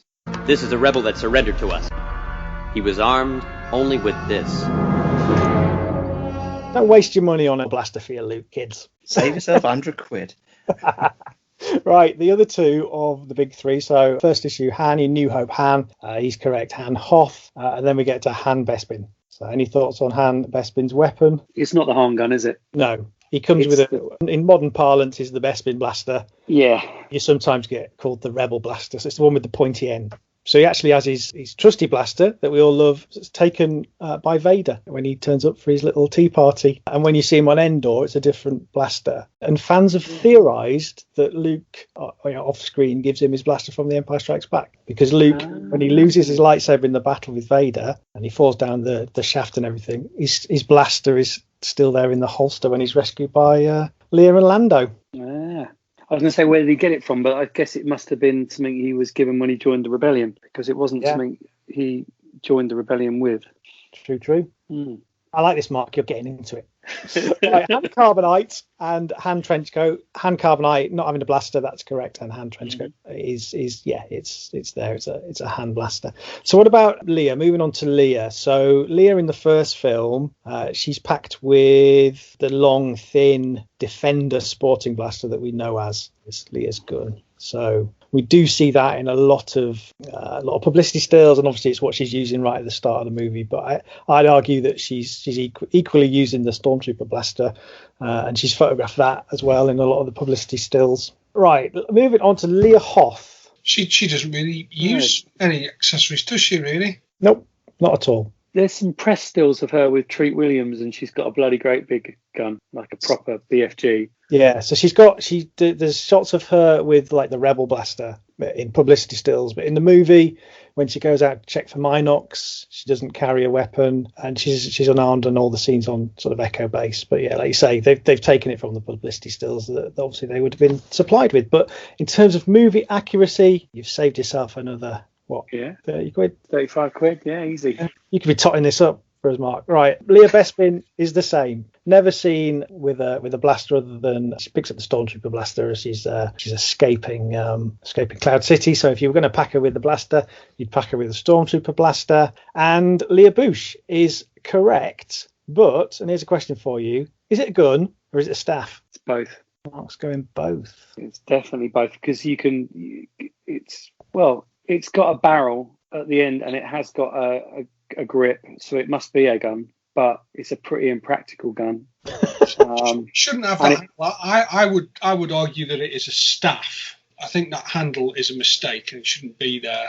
Well, that handle allows it to fit beautifully into the sculpt, so she can have it on as part of her backpack. And I still think that's a very happy accident. I don't think that was ever intentional. Quite possibly, but it's a beautiful accident, isn't it? It's one less figure dropping its gun, as far as I'm concerned, once it's in the cabinet. So that's a win. It's a bit like Han Solo sculpt. You can put the gun onto his holster as well, can't you? I think that's a happy accident, but yeah, it's a pretty cool thing to have. I always thought it was a gun because it had a handle and it was just a big. And I never questioned it. I just thought, well, it's just a big long sci-fi gun, but it is supposed to be a staff, and Kenner added the handle. So it went on the hip. To make it like a rifle. If you look at the scope. If you look at shots of the prop, it's not there. And Leia Endor obviously is correct. So she has one of the smaller guns, and she's waving that around quite a lot. Yeah, so that's absolutely spot on.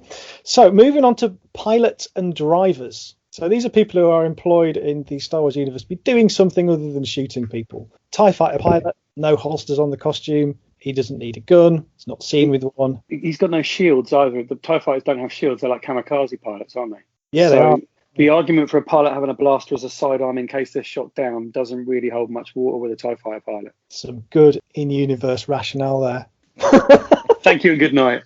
He's really enjoying this, isn't he? Right, the A-Wing pilot. Incorrect. There's no holsters on his costume, and again, it's not needed. So unless they're keeping him on the dashboard, same with the B-Wing pilot. Cloud car pilot, who we've just talked about, he wasn't even played by an actor, and he was just a puppet head. So he didn't have any hands to hold a gun. And surely his communicator would have been built into the ship. He might have been a CB radio enthusiast. Like 10-4 a rubber ducky. And nice as Mr. Daniels thought it was, it's not correct. It's not movie accurate, so you don't need that. Could have been a filler shave for kind of like, in case he got awarded a medal and he had to quickly buff himself up for a ceremony. Wasn't that Qui-Gon's communicator in it was a Gillette lady shaver or something, wasn't it? Lady garden shaver. Yeah. The Gillette growler or something it's called. Yeah, that's the one. AT-AT driver, he came with a rifle. Now, they do appear on publicity stills with rifles, so you can see where this has come from. But in the movie, they're not firing any guns other than the ones that are attached to the AT-AT's head. The AT-AT commander. So this is interesting. The movie costume has a holster, but the vintage figure doesn't, and he's not seen with a weapon on screen. But he comes with one of these Bespin blasters. So even if you were going to give him a gun, you'd have given him an Imperial blaster, right? So that's right. The AT-ST driver. Again, the costume and the figure has no holster, and I had to freeze frame the bit where Chewie was pulling him out of the top access hatch, and he's never seen with a weapon on screen. And Kenner paired him with a small kind of Endor blaster, whereas modern releases have given him an Imperial blaster. But arguably, you don't need that either. Biker Scout is correct. The Imperial Gunner, he doesn't need a gun. They're already stood there firing big guns. And what about Nien Nunb, the last of our pilots on the list? Again, another puppet, or predominantly a puppet. No, he was just there to distract us from the fact that Lando was going through Han's wardrobe, wasn't he? Yeah. Yeah. Oh, he might have gone through Han's weapon collection because he had them on the Falcon in. He gave Rey a weapon, didn't he? So he must have had a little arsenal on the Falcon. There was plenty of things they could have rifled through on there. Mark, if you were a Star Wars character, you'd be Nien Nunb. Well, you know what? I wouldn't be allowed to be because it's actually my wife's least favourite Star Wars character. That's really weird, isn't it? I've just said you look like him. Well, it is weird because there's just too much flappage going on there. She just doesn't like him. She just thinks he's a repulsive-looking character. No, weird. Exactly. Flappage. Yeah, I think it's the flappage. They find it offensive. It never really. I mean, I thought he was just sweet with his little Chinese man hat and stuff. I thought, why wouldn't you like him? And it's Gobo Fraggle, isn't it? It's Mike. So there's that connection as well. But yeah, they don't like it. The ladies don't like the Nunb. No. Probably the least favourite, I think. And she likes gnarly-looking characters because A, she's married to me, and B, her favourite thing in my collection is the Ledy 12-inch stuff because it's so ugly. So it's not the fact that they're horrible looking, it's just Nunb. She's not comfortable with a Nunb. Don't know what's going on here. Okay, let's get back on track. What's happened here is I've started drinking Jack Daniels. I started on water. That's what's happened here.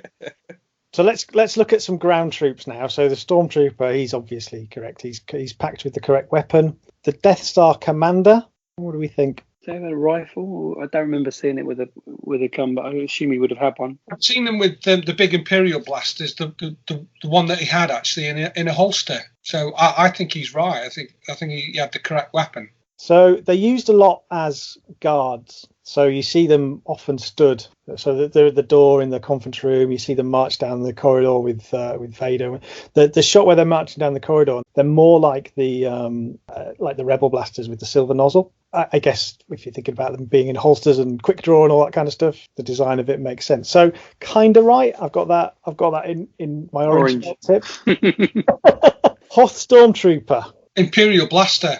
I think that rifle, the Dengar Hoth Trooper rifle, the one with the two handles, that's easily one of the worst accessories Kenner produced. I mean, why have two handles at either end? It doesn't make any sense. And it just looks awful on a figure. You can't display them with the figure correctly. They're dreadful. The Hoth Trooper should have come with the small Imperial blaster. Absolutely agree. I think the Dengar rifle, I did do a search trying to find any Imperial troops holding something like that, and the closest I found was some sand troopers on Tatooine. So when they're watching the Falcon blast off and they look up, one of those guys is holding a very similar thing. It's got that big long. If Jez was here, he'd be able to tell us the anatomy of the firearm. The long bit with the holes in. There's some precedent for it, but certainly the Hoth Troopers, they're all carrying their standard blasters, apart from those that are carrying the big E-Web cannon. Kenner did repackage the original laser rifle for the Empire run with pictures of Hoth Troopers holding what looked to be heavily photoshopped images of them holding those kind of rifles, and they used it in the point of sale in the Kenner catalogue as well. There's like a group of them all in the snow that are holding their rifles, and just looks like they've been sketched in. I think Kenner did sort of commit to it by making that laser rifle for the Empire Strikes Back market, at least in America. That came out, I think it was a Kenner only. I don't think Palatoy were buying into it. Interesting. So yeah, they're wrong. Not that they're expensive weapons. Imperial Commander. So all of those commanders stomping about Death Stars and Star Destroyers. Have they got sidearms? Don't remember it. No, they don't. The only sort of ranking officer that waves a gun around is Lieutenant Renz. You rebel scum! Him. He has a little pistol. You rebel scum. What about Emperor's Royal Guard? The old force pike. Yeah, that's right. Yeah, that's right. Of sorts. Yeah. Now, the Rebel Soldier and the Rebel Commander, I'll lump those together. I think they're okay. I think they're good. I mean, it's very hard to tell what's going on screen with those, but there are still some very similar looking character arms, both with rifles and both with those blasters. So they're good.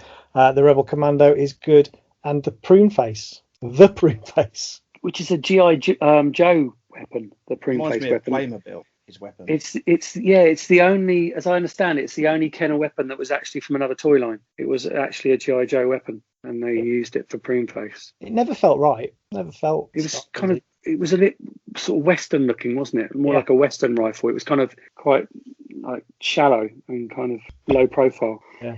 Great figure though. Really underrated figure that me and all my friends thought was a bad guy, despite watching the film over a zillion times. It was a real school day when I realised that, of course, he isn't.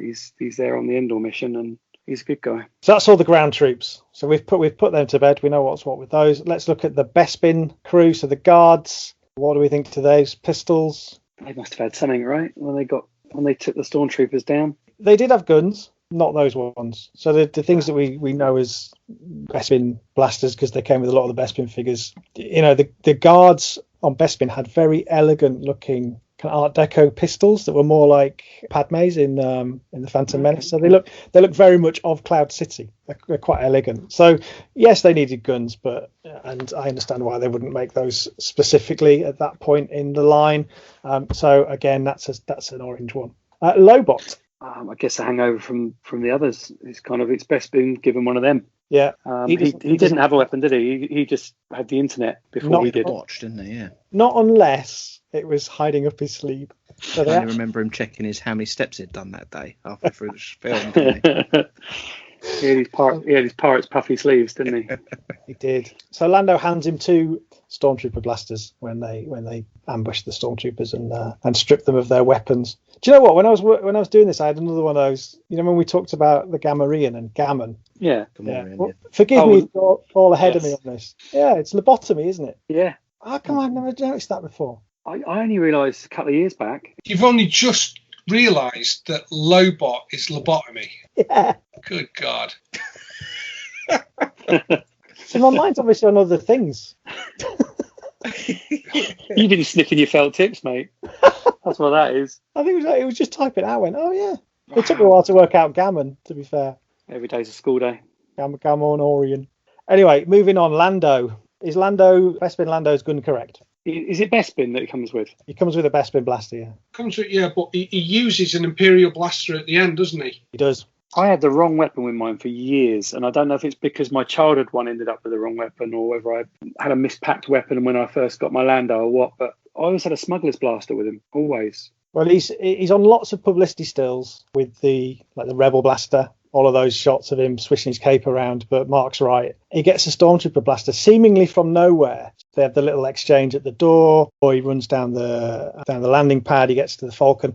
Leah's got a blaster and she's shooting back, but when he gets to the Falcon, suddenly he's got one in his hands and he's firing back, and there's that great shot of him just kind of doing his big Lando, with a stormtrooper blaster. And just to round off, Bespin, the Ugonaut suitcase is correct. His little sandwich box. Yeah. So the bounty hunters, they did really well with the bounty hunters. Forlom, Zuckuss, Dengar, Bosk, IG-88, they're all pretty spot on. Boba Fett's the only one who's not, but they gave him a baddie blaster, which scores them an orange. So it's moving on to aliens. So Chewbacca, obviously he's correct. What do we think about Yoda's accessories? Can't beat the stick. Just snakes. Weird. Confusing. There were snakes around. I suppose it was just added play value. Little figure, wasn't it? So I suppose it's making it an appealing thing to buy. Yeah, it had more soft goods. It was one of the first characters to have the soft goods rather than a vinyl cape or there were snakes on Dagobah because they were around, weren't they, hanging off the ship and stuff. And they actually had snakes, real snakes, didn't they? Because Hamill got bit by one, didn't he?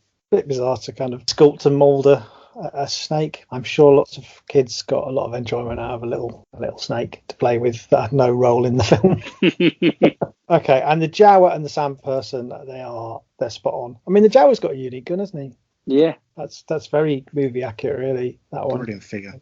So it does show that they could have done a unique blaster for Fett, couldn't they? Yeah, because he came at the end of the Star Wars run, didn't he? So by that point, they'd set a precedent for doing that. There was precedent indeed. Right, so let's have a look at the Cantina aliens. So a wretched hive of scum and villainy. It would make sense for all of these characters to be packing heat. So the most obvious one is Greedo. And yeah, he does. He has a small blaster. It's not the same as Hans, but I think we can probably forgive them for that. So I'm going correct for Greedo. Okay. What about Walrus Man? He was the one with the weapon out of the two, and wasn't Dr. Ezevan or whatever his name is that had the weapon, was it? He was just giving it the lip.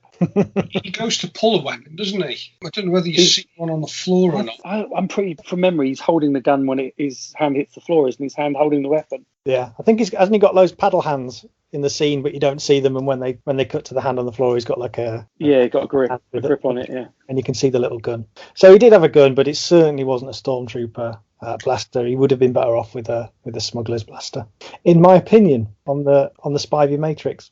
Just coined. Snaggletooth. Well, he's hardly on screen, let alone to have a weapon. No. Could have given him a drink, really, couldn't they? Because he was just. He doesn't need a gun, and neither does Hammerhead. Well, Hammerhead, I'm not being funny, but forget the weapon. Let's look at his feet and his outfit. Let's just look at why they made him. I mean, Mondo Beefman would have been a figure to make, but Hammerhead, I mean, I'd take you back to Dr. Ezevan or whatever his name is. At least he had some dialogue. Why'd they make the character that didn't have the dialogue? Because he's brilliant. The wacky looking. I love Hammerhead. I think he's a great figure. I like the jumpsuit. I'm not so sure about the Groot legs, but just a weird way to go, wasn't it? It was a weird way to go. You don't see his legs, do you? Although you do see that. Is it the Ron Cobb picture? He's got kind of tree legs, hasn't he? Oh yeah. Yeah, Ron Cobb. That's him. So yeah, he doesn't need a gun really, even though his hand is moulded to carry one. Particularly as the EU legends painted him as a pacifist botanist. So really? He wouldn't have been shooting anybody. Okay, so we get into the end now. You'll be very pleased to hear. We've got Jabba's goons. Oh, you saved the best to last here. Well, yeah, kind of going movie-ish order. I forgot. Sorry, I forgot you. Yeah, working way through the cabinet. Thank you, Stuart. And Manaman's is spot on, isn't it? Yes. Man is correct. Any other stand out as correct straight away? Viv the Tuner. It is now. Until recently. Max Reber's piano. Did Rankle Keeper have a crowbar? Did he? I don't know. It was a question. Did he have a crowbar? I thought it was an observation. I don't recall him carrying anything. He just had a hanky, didn't he? Gamorrean Guard's right, isn't it? The Gamorrean Guard is right. Well, except they had palace blasters. Are you referring to the bit where Luke grabs the? Yeah. Does that come from Klaatu or somebody instead? No, there's an unnamed. Well, he's probably named, but he's a guy with. I think he's got a beard. It's like a human. Like a human guard, and he stood Marc Hockley? Right next to the right next to the to the Gamorrean, and he swipes it from his holster. So no, the axe is right. They just have the axes, I think. As far as sexing up reuse, I mean, full marks to Kenner for that. The man with the golden gun. It's legendary, isn't it? It looks like a steampunk vacuum cleaner accessory. You're not a fan then? I love the man with the golden gun. And he was an accountant or something, wasn't he? The character.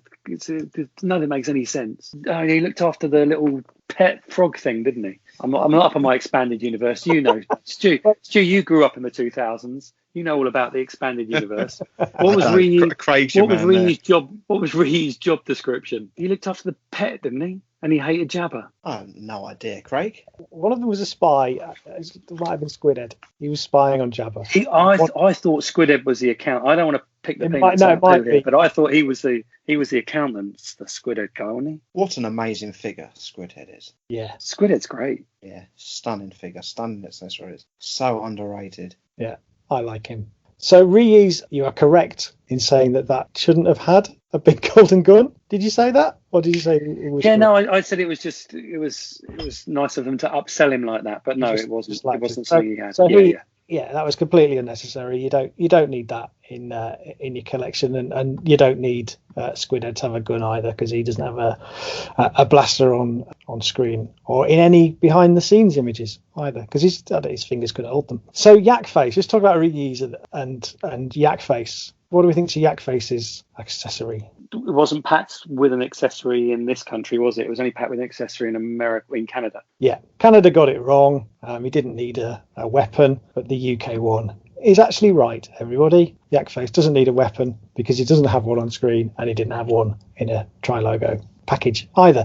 But what's interesting about those two characters is that they were supposed to have a much bigger scene than they ended up having. So there's lots of behind the scenes shots of Ryu's with a glass. So Ryu's hands are like big kind of oven mitts, aren't they? And they've clearly glued a cup to his costume because it's stuck in the same place in all these photographs. I think it was filmed. There was a scene where Ryu's and Yak Face are having a drunken argument, and it comes to blows, and C-3PO gets in the way, and it's supposed to be a little bit of light relief. And he's holding that cup on the card art. He's got his cup in his hand on the card art, hasn't he?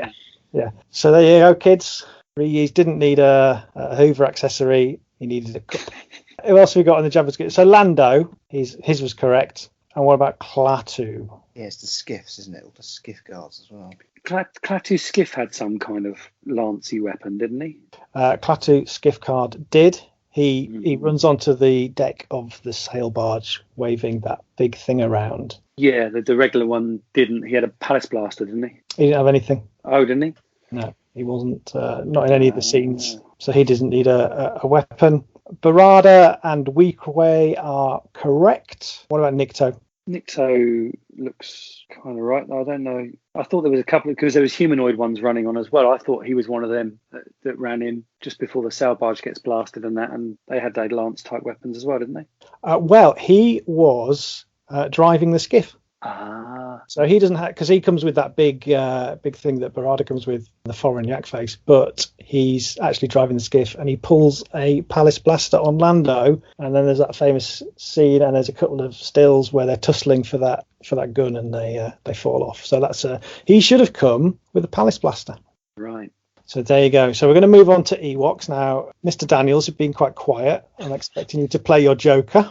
By listing the Ewoks weapons, which is going to be a bit tough to do, isn't it? Right, I'll give you a clue. Pointy sticks. Right, correct or incorrect? Wicket spear. Yeah, that's correct. Logray staff. Yeah, that's correct. Chirpa's staff. I couldn't tell you, to be honest with you. Anyone else? I think it's right. Yeah, Paplu's staff. Again, couldn't tell you. Yeah, right. Yeah, that's correct. Tebow's axe. Incorrect. Is it? Yeah. Hey, point that thing someplace else. Point that thing someplace else. We had a spear. Oh. A spear. Romba's spear. That's correct. Lumat's bows and arrows. God, no. I really don't know. I managed to find a picture of him with a quiver. I guess he has a bow, so we're going to go right for that. Right, what about Warwick? He had a bow and arrow, didn't he? Didn't they get the picture and a couple of the Ewoks the wrong way around? They literally, on the card art, they didn't even have the right Ewok with the name. Quite possibly. It was the card and the packaging that has led me to this conclusion that it's incorrect. Okay. Because the coin in the Power of the Force release suggests that he was a glider pilot and not an archer. So I'm going to say, for your last 17, you don't need a bow and arrow for Warwick. So fair play. Just pair him with a bit of gravel out of the garden. So just to finish off, then we've got Akbar's stick thing. Who said yes? As a trap. I'm thinking of Medine. Oh, his fly swap. His spatula. His white stick. Miller making cake, isn't he? He's licking the spoon as he came out of the meeting. Yeah, Akbar didn't have the ribbed wand, did he? He didn't have the ribbed wand. They did in public anyway. They did have some of the Moncals firing them in battle in the animated Clone Wars. I always thought it was some sort of rank thing or some sort of, like when Sergeant Major's thing under their arms. Yes. But the animators of the Clone Wars saw it as a weapon. And they just fire out the end. I thought it was like a majorette stick. Like they did displays at the carnivals. He was twirling batons, yeah. Yeah. So two more we've not mentioned. Lando General. He would have had a weapon. Yeah, he had a holster, didn't he? He had a body holster. Yeah, he had a weapon, but it wasn't a palace blaster. But right. Yeah. So it's kind of sort of correct. And the last save one. Some money there then. And the last one, the Emperor. Yeah, I can see that. Why he's got a stick. Yeah, when he gets off Tiberian. Not Tiberian, when he gets off the shuttle. Not Tiberian. Good. So that concludes our little jaunt through all 96 vintage figures to ascertain whether they came with movie accurate accessories or not. So what does that tell us? I've added up the numbers, and over half, around 56%, are what I consider to be correct. So they are accessories that directly reflect a character's actions on screen. There are about 15% that are debatable. So they're figures who might have come with something that were close, that were in the spirit. So they might have had a weapon on screen, but they might have come with the wrong weapon in the Kenner packaging. But that leaves 29%. I mean, almost a third of these figures, which are just wrong. They're wrong. They're either wrong in so much as they were packed with the wrong weapon, or kind of were misled by early production stills that never made it into the final movie. So yeah, about just over half correct, and then the rest either debatable or wrong. That's quite an interesting perspective. And as I said right at the start, if you were being slavish, if your point of view was I want my collection to be movie accurate, then you could follow this as a guide and save yourself a few quid. Well, I will say to the listeners right now, if you're listening to this via audio, go over to the enhanced version, because Craig will have got stills from the entire movie for every character alongside the figure, and you'll see some incredible shots.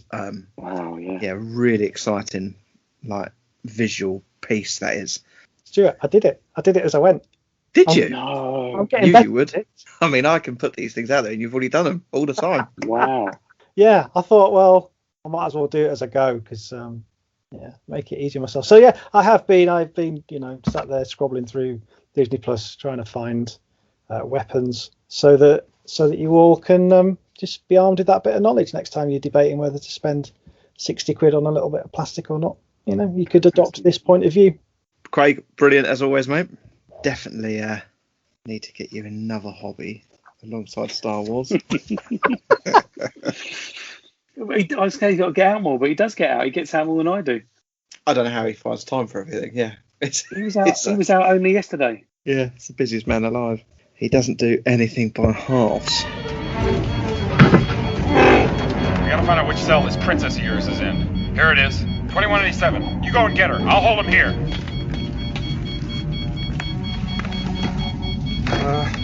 Everything's under control. Situation normal. What happened? Had a slight weapons malfunction, but everything's perfectly all right now. We're fine. We're all fine here now. Thank you. How are you? We're sending a squad up. Negative. We have a reactor leak here now. Give us a few minutes to lock it down. Large leak, very dangerous. Who is this? What's your operating number? Boring conversation anyway. Look, we're gonna have company! Well, it leads us nicely on to a topic that we wanted to discuss this month. We've already covered it, especially in the Christmas edition of Those Old Fossils, about the sharp price increases.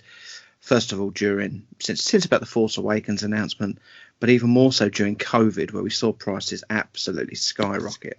But the last 15/17, we'll get to that in a minute. I mean, the last couple of months, they've always been high, but Warwick jumped from like a £90, £100 figure to £200, £250 figure in like a day, and God knows why.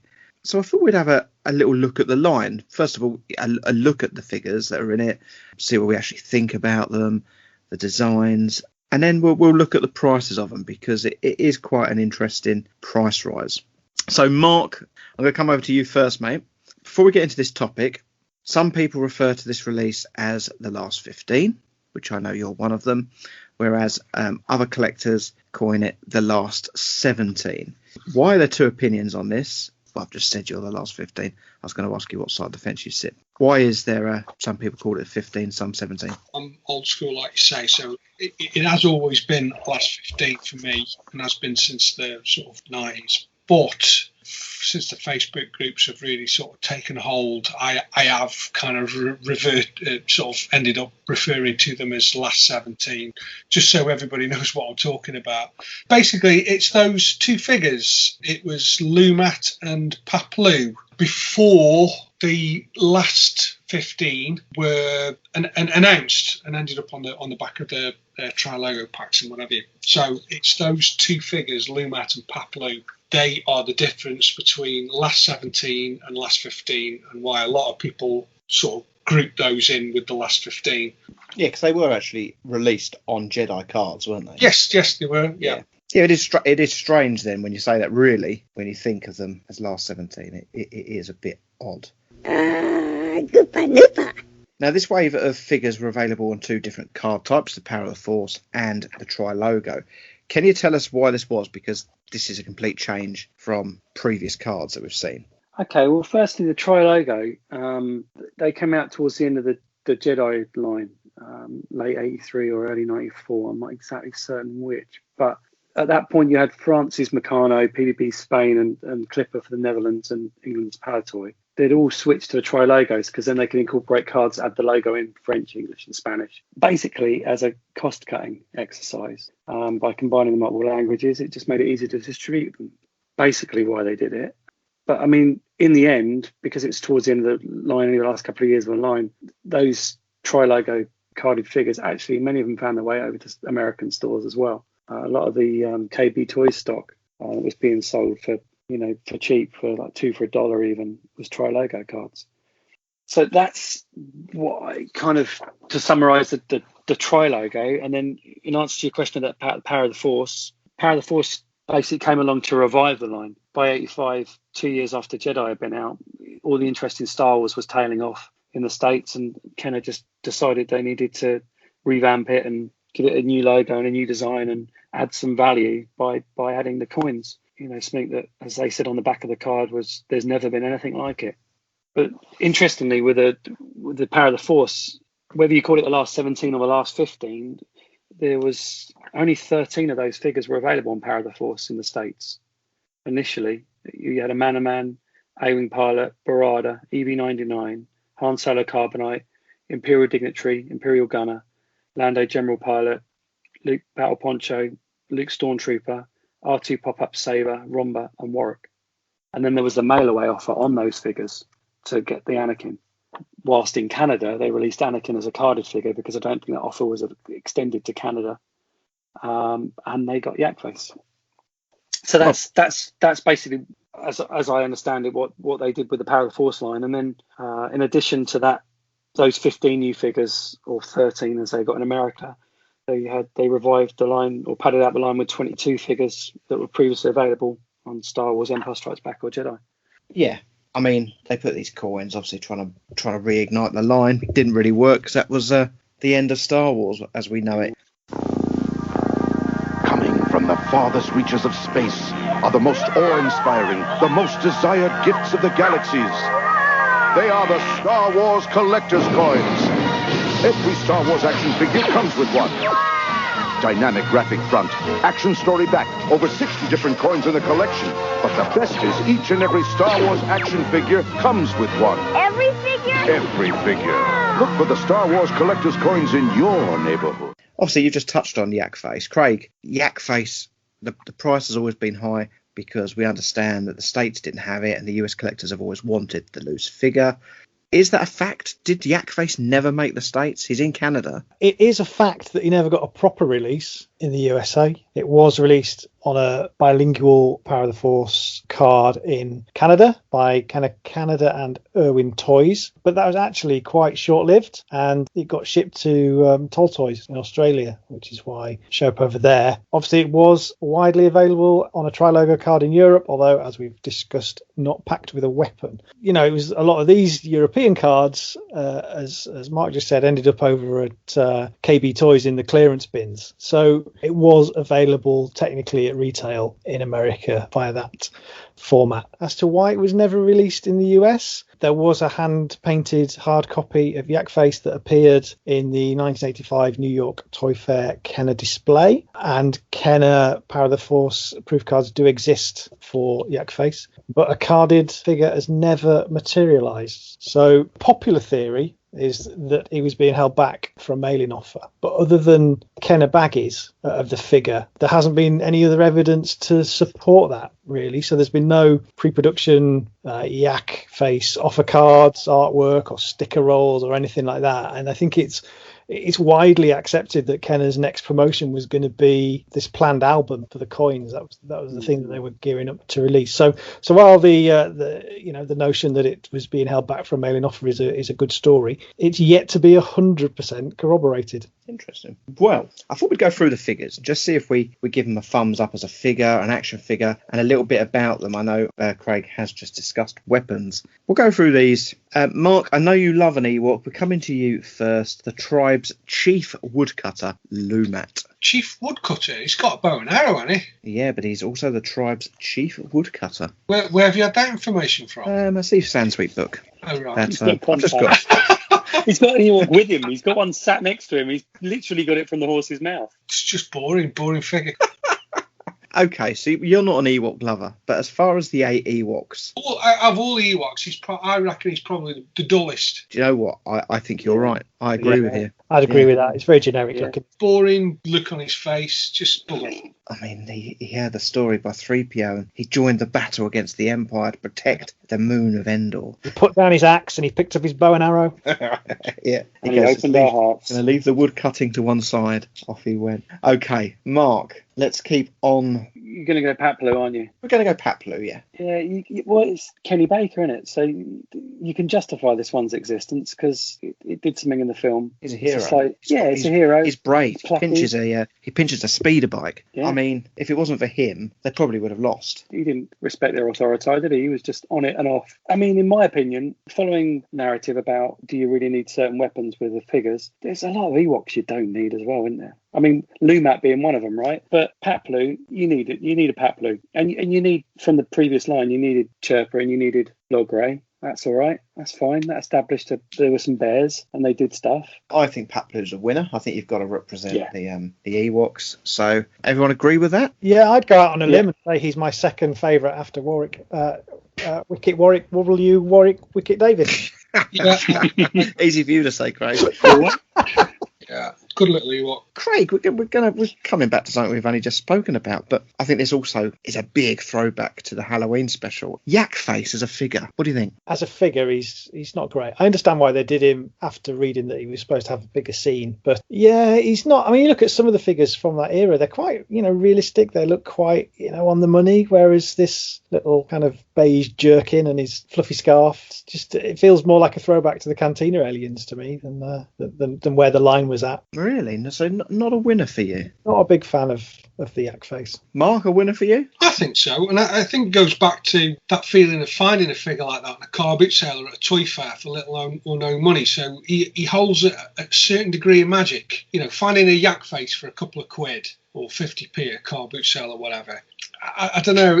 I like him. I like the figure. Yeah, I'm in the same camp as you. It's a weird one because at the time couldn't have really given a flying fig about him. But it became that sort of folklore thing, like Mark said. All I can gauge it by is that I kept my childhood figures until mid-90s and I was a bit skint. And someone said to me that Yak Face and Amana Man were worth some money. So I sold them. They were gone.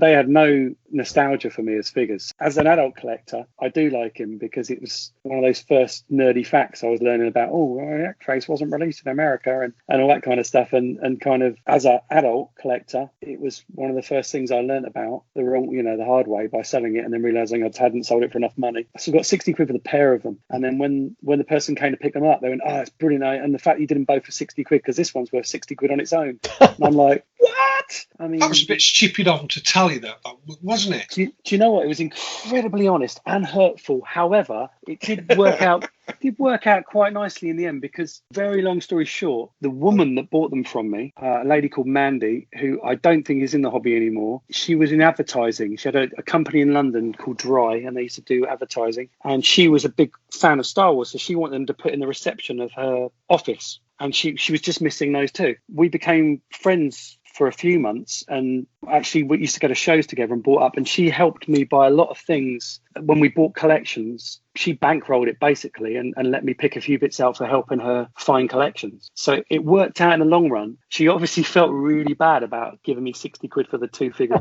worth a lot more money, but it came good in the end. And there was a lot of collections I had a part in buying that I never would have been involved in otherwise. So, and that gave me a taste for buying and selling and to help pay for the hobby. And so it worked out. But yeah. Mandy, eh? Mandy. Yeah, Mandy. Yeah, she used to take you around and buy you stuff. There's a barrier connection. Young there, lad. Yeah, there's something you're not telling us here, Mark. And she was the only woman that I knew, certainly in 1994, 95, whenever it was, that collected Star Wars figures. Both her and her girlfriend collected them. But I didn't know of anybody else that even knew or cared that was a woman, but Mandy. But I don't know what happened to her. So if you're out there, Mandy, if you're listening, thanks. Aww. Yeah, I'd never owned a Yak Face until last year. I've started so many loose collections and never quite finished it, and it was always the one. But so when I've started putting the next run together, which I'm currently doing, I thought, right, I'm going to get him right at the start. Yeah, I like him. I liked him more when I had him in hand than when I just seen him in shows and stuff. Nice enough figure. Sturdy. Yeah. So, Mr. D, coming back over to you. Obviously, this figure has one massive design flaw. EV99. I like this figure. I like it and I don't like it. It's I love that little mouth mechanism. Yeah. I think that's a great little feature. And I think if I'd have had that as a kid, I would have had some real fun with that. Just an interesting little feature that they needn't have done, really. I mean, they never really did anything like that with any other figures. But with EV99, they went to the trouble of putting that little movable mouth in. Quite unusual. Of course, the plastic that they used on this figure, I can only assume they used this very sort of bendy, malleable plastic because the limbs were very thin. So if they'd have used a harder plastic, it might have been too brittle. I'm not sure, but I've yet to see an EV99 that isn't warped in some way, or warped or broken. They're very, very hard to find straight as a die. Why is it always the left arm that comes off? Really don't know. I mean, I've found ones with the right arm off and the left one on, but 99% of the time it is the left one. Yes, often known as the left arm. Yeah, the first one I had the left arm off. I just don't know. It's just a real significant design flaw. The one I had as a kid, the socket that the arm went in on was a short paw, and you could actually take it off and put it on again. It would pose, it would go up and down, but you could actually, if you moved it, it just popped out. So the actual ball, so I'm assuming there was a whole batch like that. I don't know how big the runs were by this point of the toy manufacturer, but it's quite possible that if there was a fault on the mould or something, that thousands got made that way. And it's an imposing figure, though. It's a good figure to have in a loose run because it stands head and shoulders above everything else. It really stands out. I do like EV99, especially because of the little mouth mechanism, but also because she's the only other female Star Wars figure outside Leia, isn't she? Mark with a C. Let's come back over to you. R2 with pop-up saber. Fantastic figure. Yeah, I was well pleased when that came out. I mean, Wow. literally, if you flick it with your fingernail, like push it down, it will spring up and take your bloody eye out, like the rocket we all could have blinded ourselves with on Boba Fett. We actually had the opportunity to not only blind ourselves, but it was a lime green choking hazard. The gift that keeps on giving, isn't it? I mean, as a child, the opening scene of Return of the Jedi, the whole hand rescue, was just magical for me. I think it was probably what I watched the most as a child. Yeah, great figure. I don't think anyone's going to disagree with this one. Yeah, it's R2. Everyone loves R2. Although my loose run, I think I probably completed everybody except the pop-up R2, and there was probably a gap of about 10 years before I finally bought it, just because it was another R2. Invariably, R2, pop-up R2 is the last one that people need, unless you count in stuff like Blue Snaggletooth and Vinyl Cape Joe and all that nonsense. Yeah, exactly. Pop-up R2 is always the last one people want, and finding a really nice one is very, very difficult. See, but the thing with the value on these is with things like Yak Face, price that's attributed to it is a bit crazy because we had it in bucket loads. It was a peg warmer. Whereas the idea of pop-up R2 in good condition now with that small saber that's specific to that figure, unfortunately much reproduced, and paper label and the chrome to be good on the dome. At least there's more at play, isn't there? As far as finding a nice example, it's still a silly number that it attracts. But I mean, actually, you're right. I know we're going to get onto the price in a minute, but this week I knew he was around the 300 mark. But then someone sold a quite a nice one for like 400 quid this week on one of the UK sites. Right. And then someone, I think it was only yesterday, like they've got like a water stained sticker, it gone yellow, and they've got theirs up and made me an offer, and they just turned down 450, and you're just like, no. Well, what are you looking for? Because it's not even in nice nick. And some people, I just think to myself, I do look at sometimes the sellers and think, come on. I sold a carded one for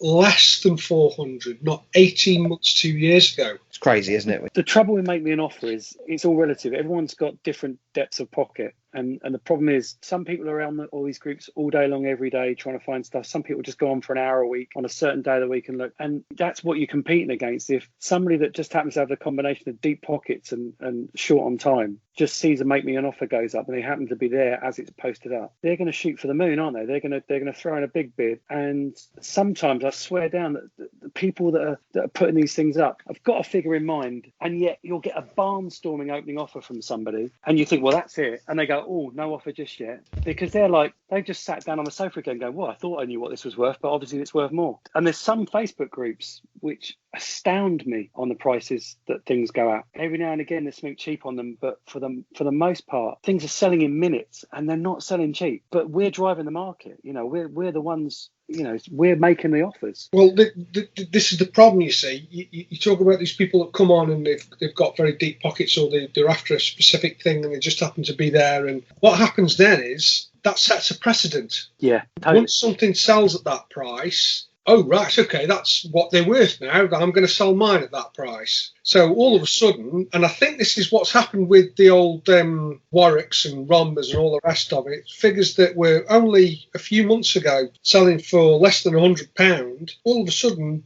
double, nearly treble, because one person suddenly sold one for that amount. So therefore, the rest of them must be worth the same amount. And as full well as I do that these figures, if you are patient and you are prepared to put in a bit of groundwork, you will get one for a decent price if you prepared to wait. There's no need whatsoever to pay that kind of money for that figure. It's ridiculous. Well, we'll get back to pricing in a minute, but R2 pop-up. I think it's a bit of a winner. Craig, coming over to you. Han Solo with carbonite block. Han Solo with carbonite block. I know everybody's going to just run it down because of the sculpt, because you've got Han Solo there with almost Power of the Force 2 proportioned shoulders and a big, thick bulldog neck. But as a toy, I mean, I wasn't collecting and buying toys and playing with them when this stuff was coming out, the end of the line. I'd have loved this. I'd have absolutely loved the fact that you could be in the carbonite and then he could be out of the carbonite. I think I always struggled with the way that he was kept in with that strange kind of crotch saddle. What would you call that? Don't know. It always was a bit disconcerting. But I think as a toy, if I'd been a kid and I loved it, as an adult, it's a bit of a ropey sculpt and a bit of a backward step from where the line was at that point. Do you prefer the way the Power of the Force packaged it with the figure behind the carbonite block, or try logo in front of the heart of the carbonite block? I think in front of you, because you can, you see his neck. You're buying a figure, and I think what was interesting about it as well, which is worth noting, because I think one of the things that's really stuck in my mind as a young person watching the film was just that pose that Han was in when he came out of his hands up and his grimace, and it just looked horrific. It was really, really quite a searing kind of image on my child's memory. But on this one, he's just like in the pose he's on the figure with his hands down by his side, like he's waiting for the bus. Thumbs up from the Marks?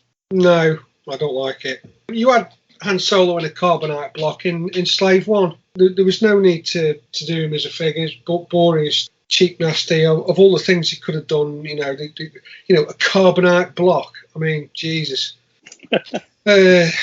Just ran out of imagination by then. They got the whole trilogy to, go out and pick a really good figure, exciting figure they could have done, and they picked that. Boring.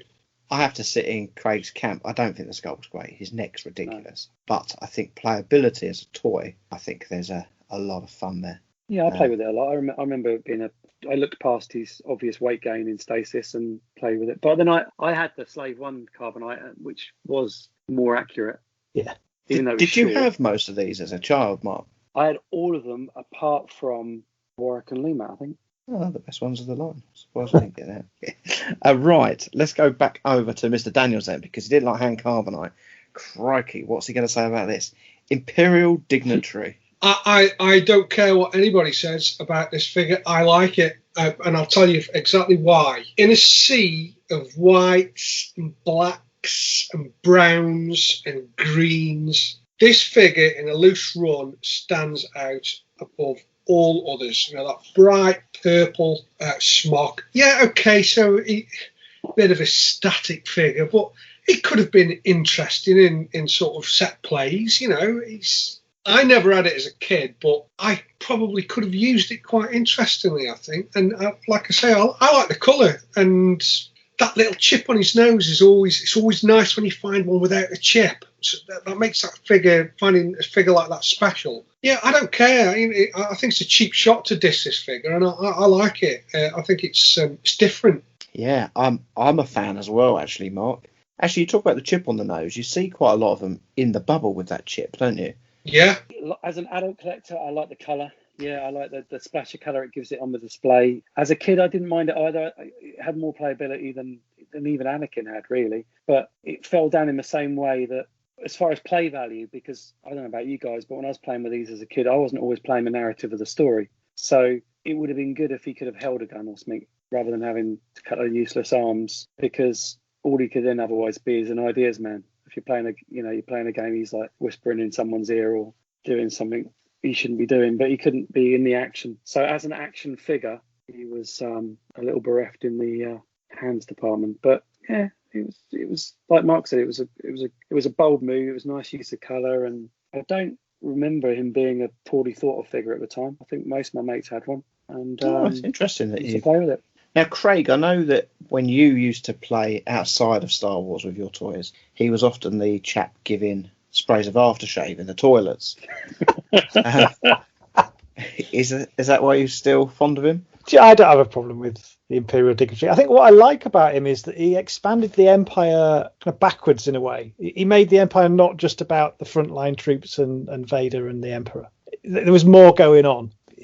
And that kind of that's intriguing to me. I quite like that, but I do agree on everyone's views on his aesthetics. And I was also quite surprised, when I interviewed young Seth on the show sort of a month or so ago, he instantly said it was one of his favourites. I was sort of like, oh, fair play.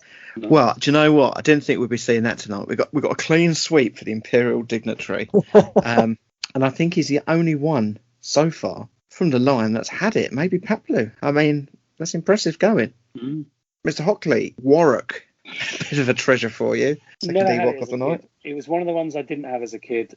I became aware of it, I said earlier, mid-90s, thinking about it, it was the last figure I bought to complete my run. And I remember the day I bought it, I was doing a gig, and it was a Robbie gig, so it would have been early 2000s I bought a Warwick. It escaped me. And all that time, it was just a grey bear. I didn't even notice it with his little kind of purpley hat. Didn't give a hoot about him. Nil pois. Did you sing that night of that Robbie gig?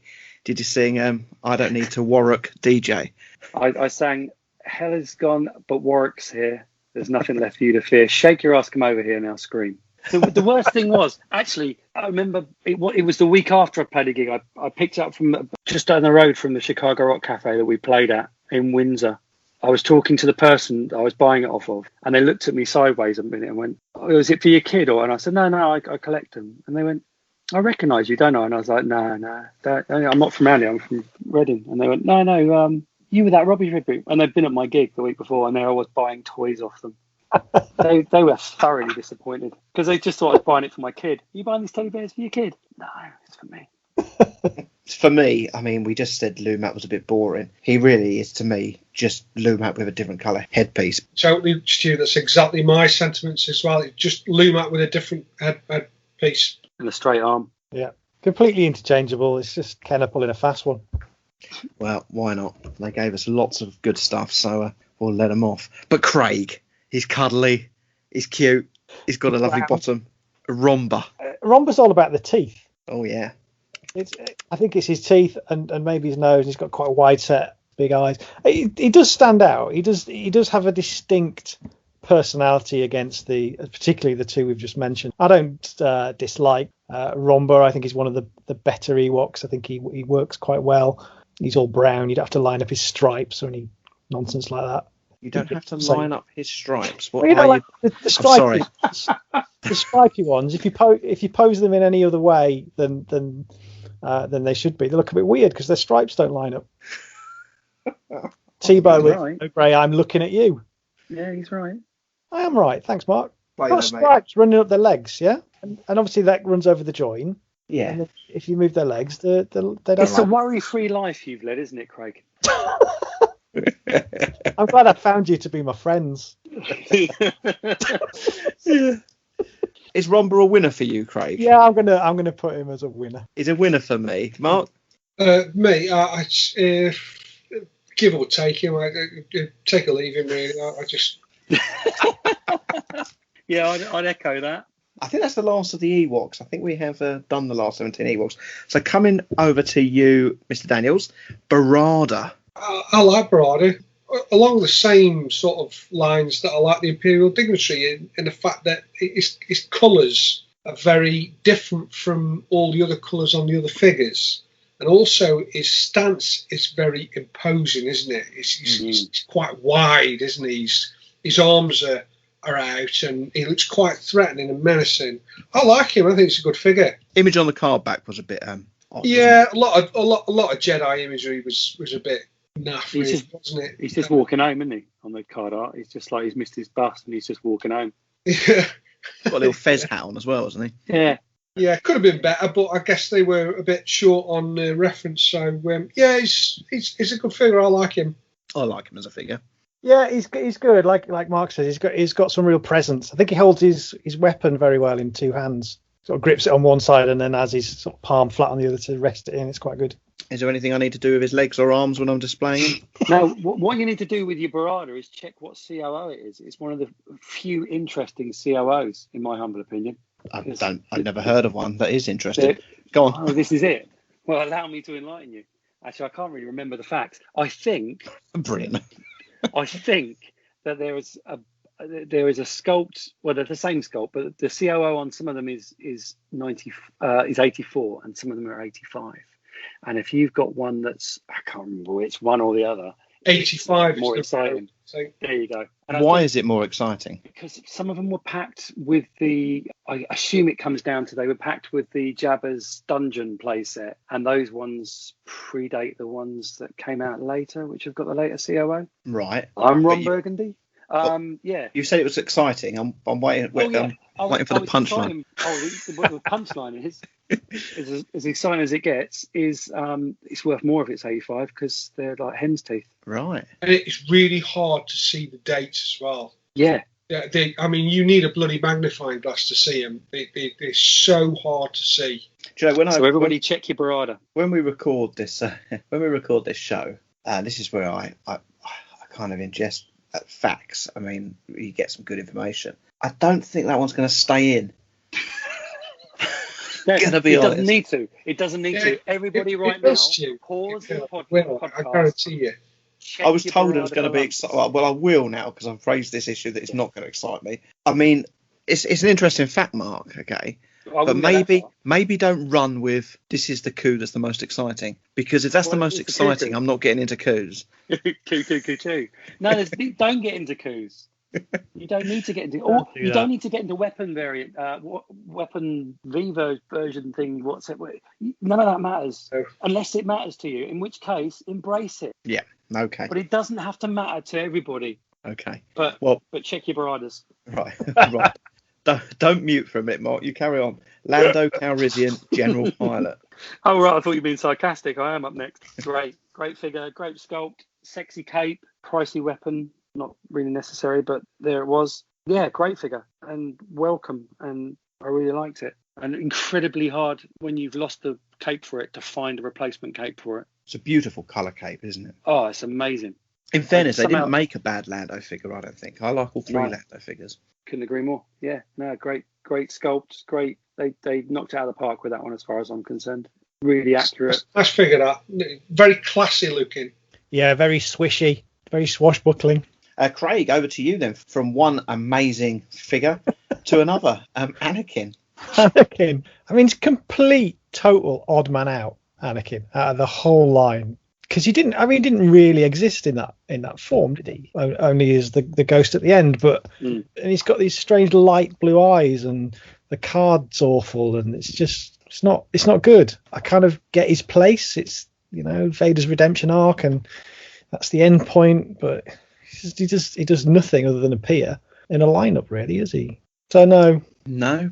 Out of all the figures, and I'm talking about the whole line now, Anakin has more or less stayed the same price for decades. Yeah. He has not altered. He's always been between 15 and 20 quid. And he's never gone any more than 20 quid, I don't think. I don't think I've ever seen him sell for more than 20 quid. It's a very, very unusual thing. and also the fact that he doesn't have an accessory is a bonus as well, really, isn't it? Yeah, he's all right. I think he's nicely sculpted. Just a bit dull, really. Yeah, he works as a collectible. He works in the age of the Power of the Force, where you collectible coins and all that. As a mail away, I think he works as a figure. You wouldn't want to buy this, but look, your collection's not complete unless you have one. In that regard, he works. He ticks. There's a freebie. There's a freebie, yeah. Like you say, send away, mail away off, and then great. Yeah. And I think that's what he was designed to be. Probably the most worthy mail away out of everything. Anything else would have worked as a figure being sold and did. But he should have just stayed as a mail away because, it's no play. There's no playability there, and there's no narrative with him other than it's like a trophy, isn't it? That's good context and a fair point. Interesting. Okay, Mr. Daniels, back over to you. Did you weigh in on Anakin, Stuart? Did I weigh in on Anakin? I'm a bit blasé about it. I think the card art's terrible, and I mean it's always put me off buying it. The figure, it's all right. It's what it is. The figure's very similar to the Luke in Jedi robes that was planned, isn't it? I don't know how close together those were being released. Yeah, it's just a lump of plastic, really, isn't he? He's a big lump of plastic. Now, Mark, Luke in Stormtrooper gear. A lot of people rave about this figure, but it leaves me a bit cold, if I'm honest. I think he suffers from a bit of old Hannon Carbonite neck syndrome, doesn't he? He's a bit sort of distorted and not aesthetically sculptural pleasing, I don't think. Although I imagine as a kid, I would have thought that the removable Stormtrooper helmet in disguise, you could have some real fun with that. But as an adult collector, it doesn't really do it for me the same way that it does it for other people. He's a bit of a romper to me. He's a bit take it or leave it. Wow, harsh words. You say wow, Mark. I take it you're on the other side of the fence. Well, I'm pretty sure that when it came out, it was the most popular of all the last 17. It was the one that we wanted, we never got, and then when it came out, it was the go-to. But I agree that it was poorly executed. It was overthought. It was kind of like he's got that Barada stance, got the Han Carbonite diet. The helmet was too pointy, even though he's got a head like a pin. I say all this out of love because it was still a brilliant figure and I absolutely loved it. And also the playability it gave you is that Stormtrooper helmet could be put on other figures, albeit it did chisel their noses off. And you could put, Prune Face's cape on it and you could be like in disguise. So there was that playability. Because up until that point, we'd had to use blue tack to make masks and things for our figures. I'm sure I'm not alone there. Maybe I am. If they had just made it like a normal Stormtrooper, but with a removable helmet that had Luke's head underneath, surely that would have been a better disguise. I mean, he was fooling nobody standing there like that. A clear half-foot taller than everybody else, even though he was too short to be a Stormtrooper. He hadn't thought that through, had he? No, but it is a winner for you, yeah? Ultimately, it is a winner, but it was a little bit of a missed opportunity. It could have been better without actually spending so long on it. They could have used the Stormtrooper sculpt, made the helmet detachable, put Luke's head in there, made sure Luke's head pivoted, tick. What's the next one?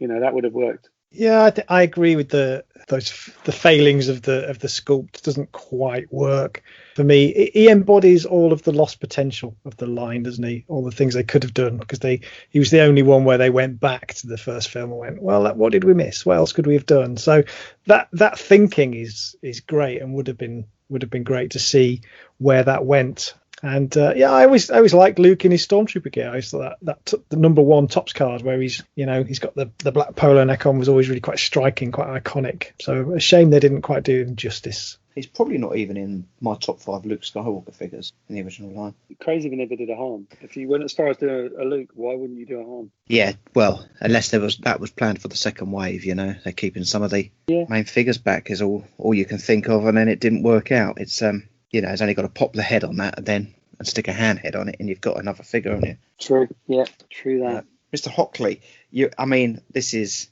got to be one of the standouts for me in the last 17, the Imperial Gunner.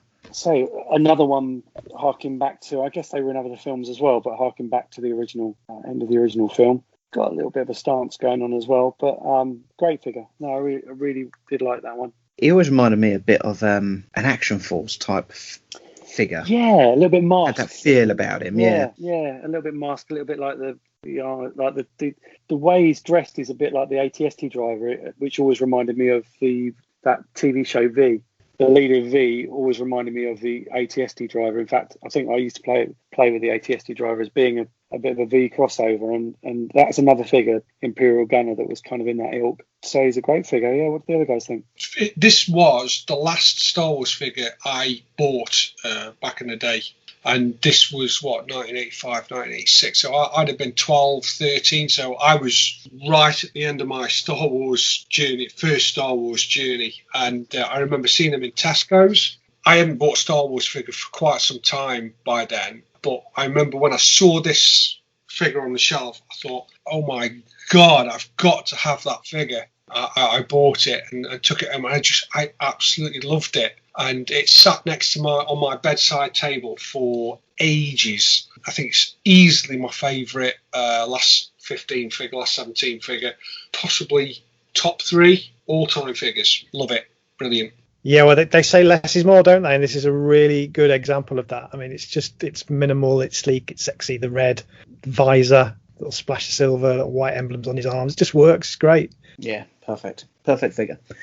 Really good. Craig, staying with you then, Luke Endor. Luke Endor. Well, horrible, rubbish, moulded helmet, wrong weapon, wrong belt. And the poncho's okay. When you take that off, they just phoned in that black costume. It's the most bland, generic looking action figure.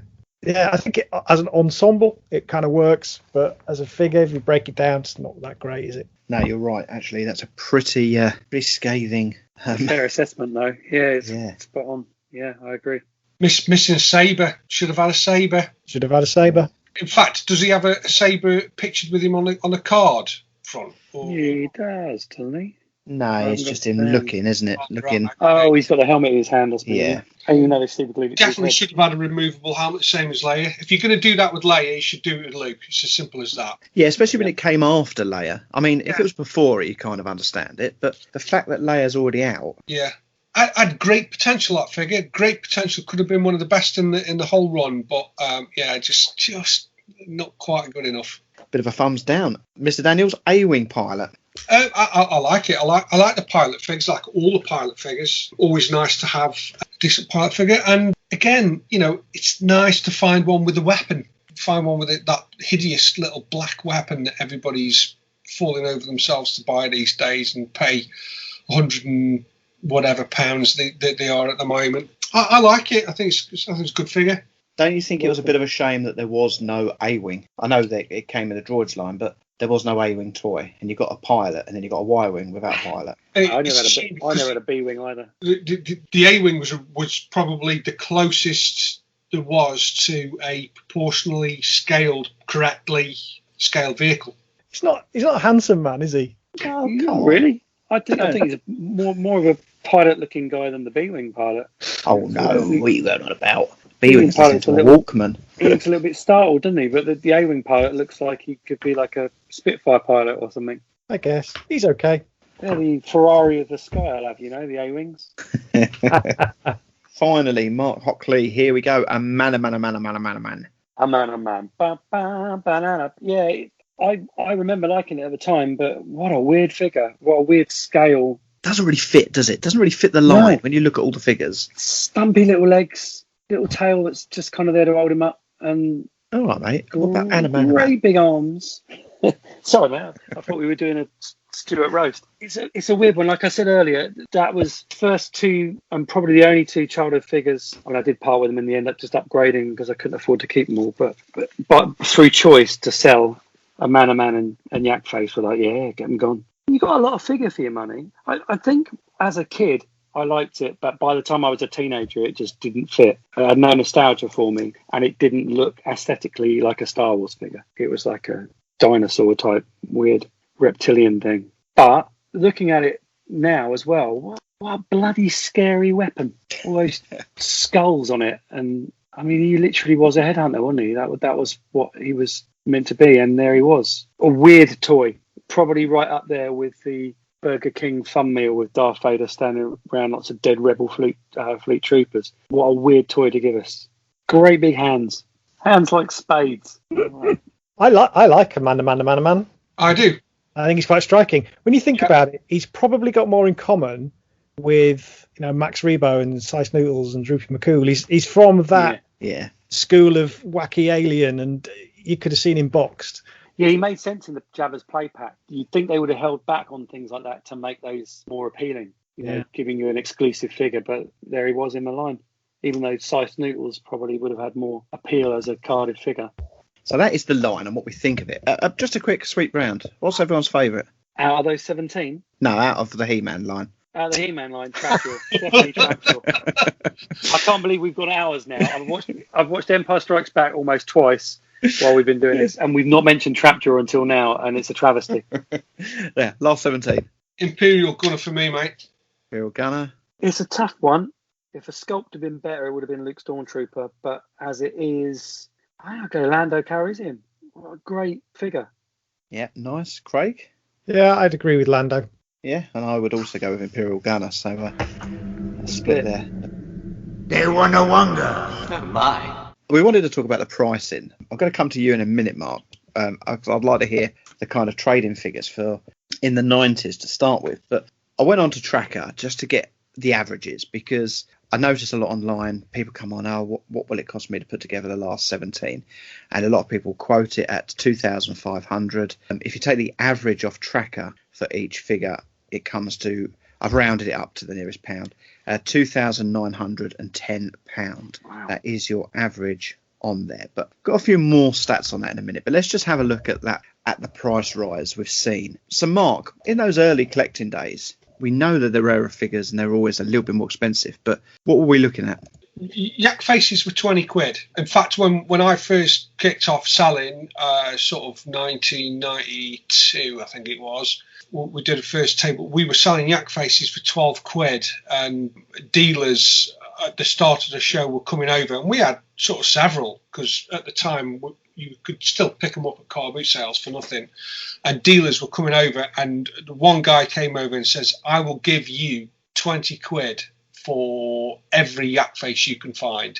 And at the time, 20 quid was, you could go out and get hammered for a tenner on a night out. So 20 quid was that was party time. So last 15 as they were, if you could pair them up with the accessories, which again, you could find them relatively easily. They were never really more than a tenner. The run-of-the-mill stuff, even Leias, Lukes, Bens, Vaders, Han Solos, pure white Stormtroopers, 50p each. We used to have a box on the stall, and it was a big box, and all the figures in there were 50p, because, like I say, you could go to a car boot sale, and it wasn't a question of if you were going to find anything, it was a question of what you were going to find. And, you could fill bin liners full of stuff for no money back then. Make a nice little, cash in hand, going to toy fairs and selling the stuff for a decent amount of money. And then obviously, as time's gone on, you get to realise that certain figures are worth a tiny bit more. So then you recognise that the first 12, specifically Leia, Luke, good examples of Stormtroopers, they start fetching a tiny bit more, so £1, £2, £3, if you can pair them up with a gun and what have you. Back then, stuff like blue snaggletooths and vinyl Cape Jawas were, just mythical things. It wasn't like the internet where you could tap on and find one and buy one there and then. It was hard work finding that kind of stuff. So back then, pricing I think what it was, even back then, certain figures were being targeted as being premium end figures, even back then. Even though there was loads of them, Yak Faces, Last 17, those were the figures that people wanted, and everything else was kind of, well, cheap as chips. You can find them anywhere, sort of thing. So, yeah, and it's carried on today, hasn't it? The price rise in the announcement of The Force Awakens. I mean, the prices since then, goes alongside the rise of Facebook. So we've already spoken when we were looking at the figures then. I think you said it, Mark. I mean, hang around, you will get a decent price on stuff. These figures, it's not like they're not around. So let's take R2 pop-ups for starters, right? Now, I've just opened up Tracker, and in 2013, the cheapest one sold was £43. The most expensive one was £81.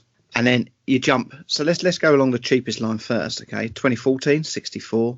2015, 74. And then you start to see the jump. 2016, the average 127, and 2017, 199. So you're seeing a jump, and then up to today, 2021, £486. The lowest sale of this year recorded on these platforms, £339.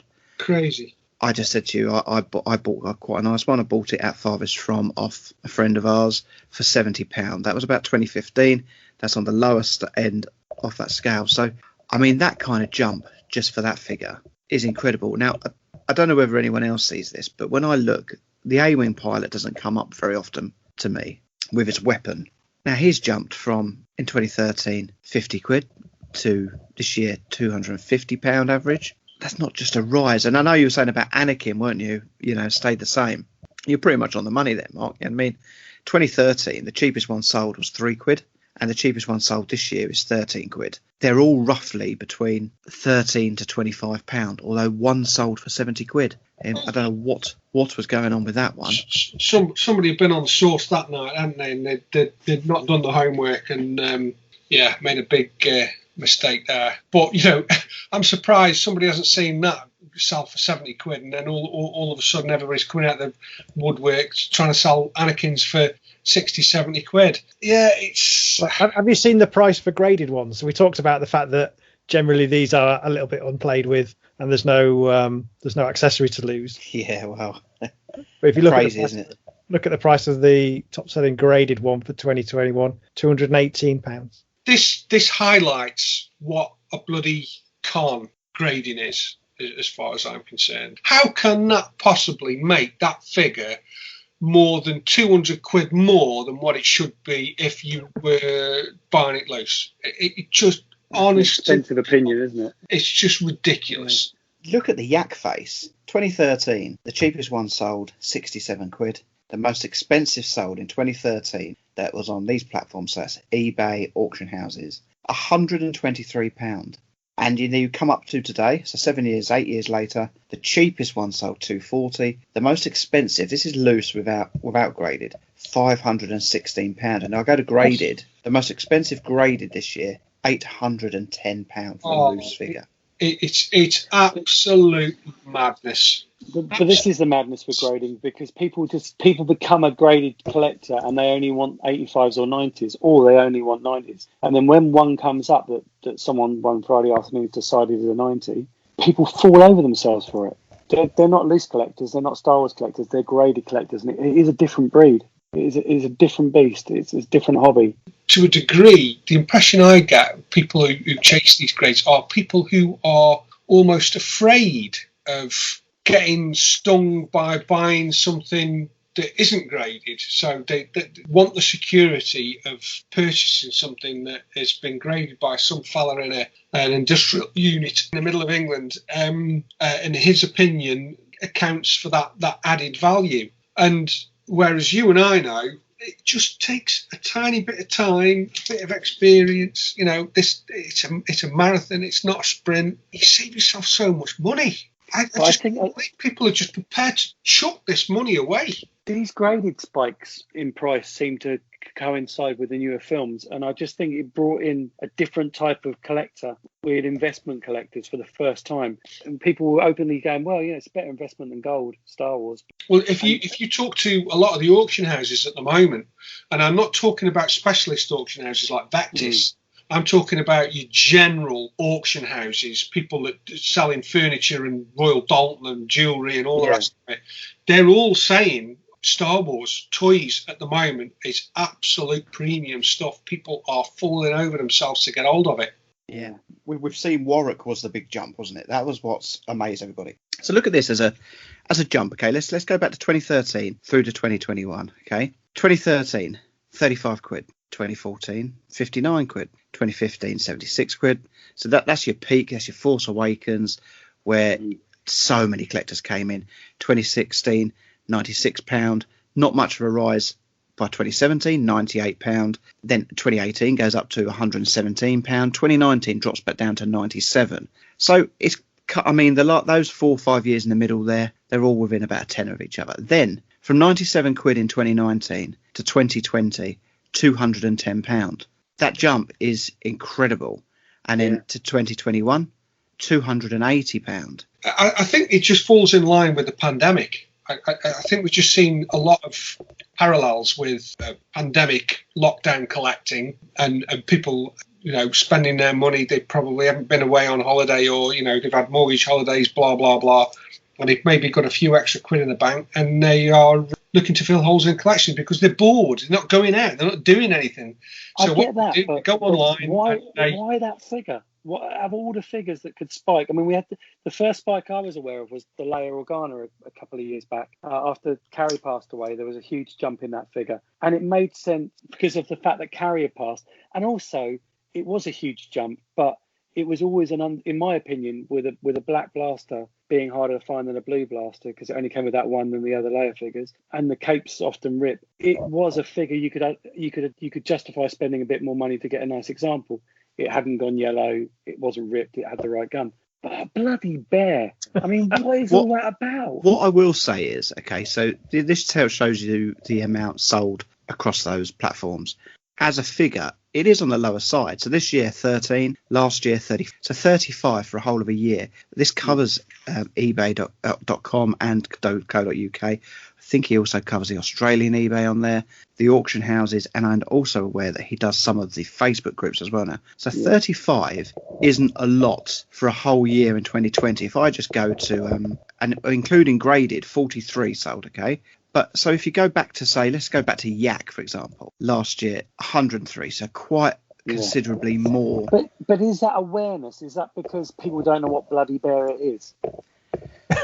So what I'm saying here is a lot of those Warwicks are selling, but they're just being sold as an Ewok in batches, in collections, in poorly listed eBay listings. I mean, because Star Trek is going to follow the ones that are listed by name, but if it's being sold as an Ewok or some Ewoks, I just think they're no more scarce, are they? In fact, Yak Face should be more scarce because everyone's been shipping them to the States for years for a pretty penny. There should be more around. Well, okay, so I did a little bit of a dig on eBay UK, okay, so just UK, and I thought I'd look at 3 different areas. Okay, first of all, exactly 1 month, so it's the 22nd of April today. I went back to the 22nd of March. Could I put together a complete last 17 run with original weapons and original accessories and do the whole run off a month? Okay, I mean, some of the prices were astronomical, but you could have in the last month bought the entire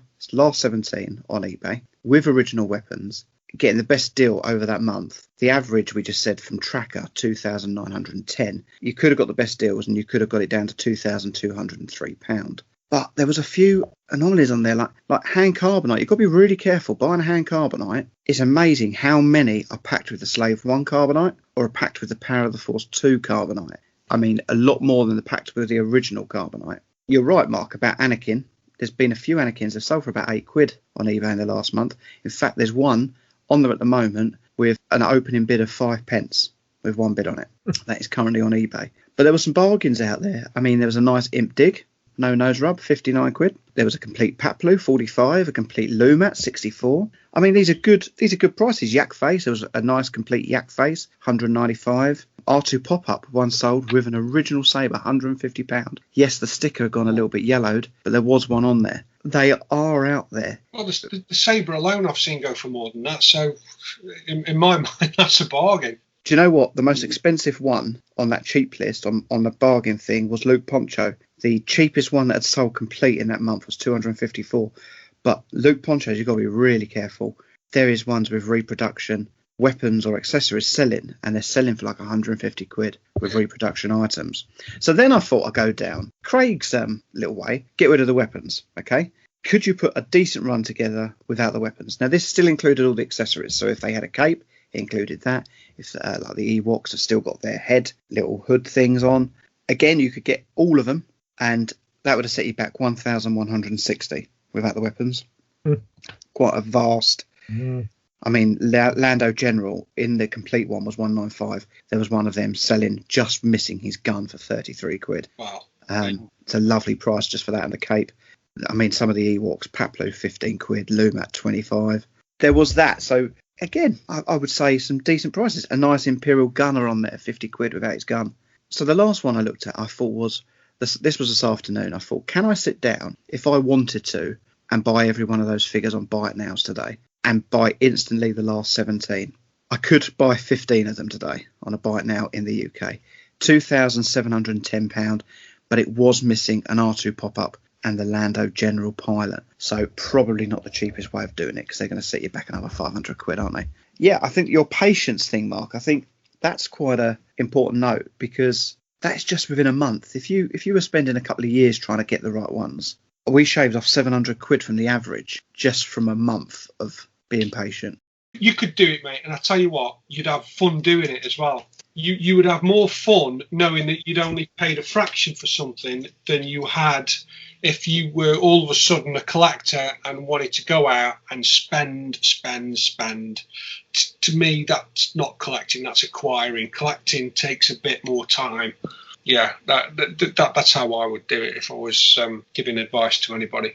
I'll tell you what, loose prices at specialist auctions like people like Vectis and Anderson Garland and all these other, saleroom.com type areas. I've noticed the prices for even beta lots of figures, loose figures, are just astronomical, absolutely crazy.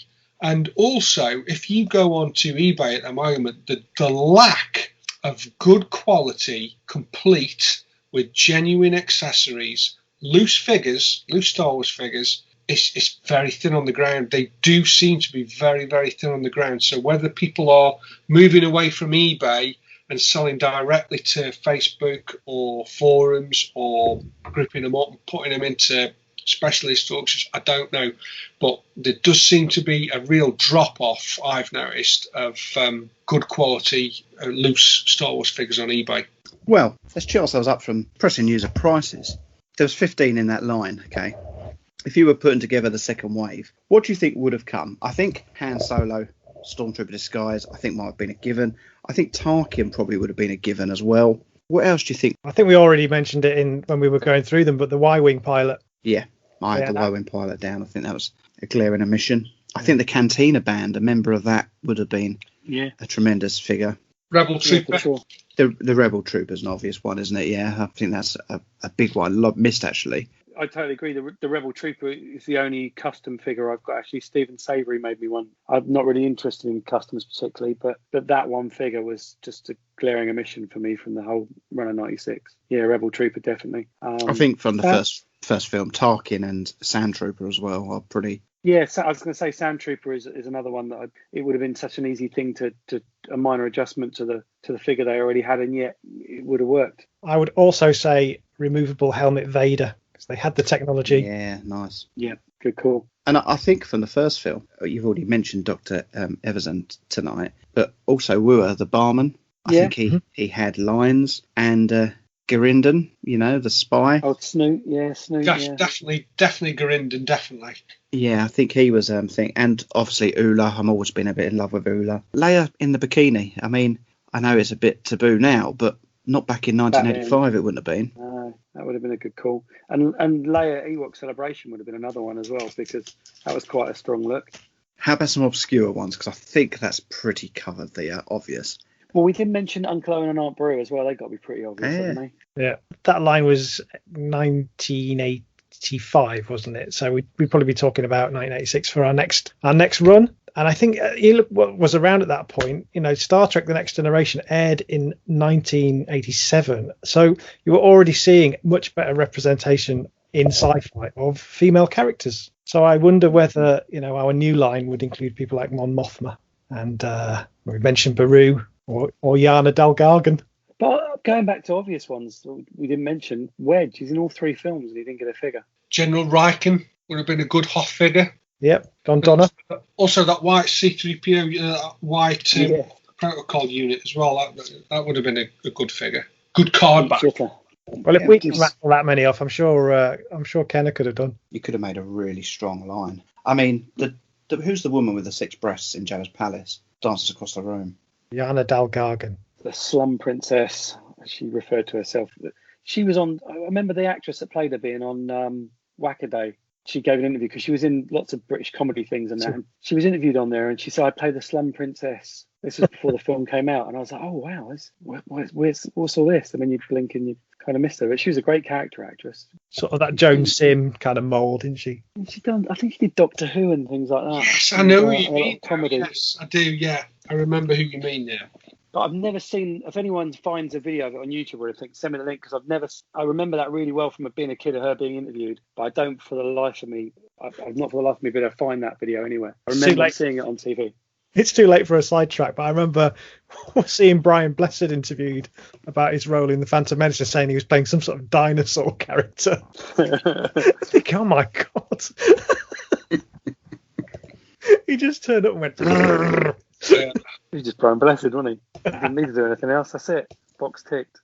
But I mean, even with a sort of obvious character like Luke, there was some Luke looks they didn't do, like the Battle of Yavin, and sort of obviously big with customizers and even a more sort of Dagobah training kind of looking. I know the Best Bin fatigues were kind of that, but that in those kind of browns and olives and stuff, it would have been a really good figure, especially for play value. A Luke Dagobah would have been a great one. Yeah, it would have been quite interesting. Just one more wave would have just probably seen all those boxes ticked that people had always wanted. They could have brought some of the human characters in from the Ewoks movies, couldn't they? You probably would have had more Ewoks, wouldn't we? Let's be honest.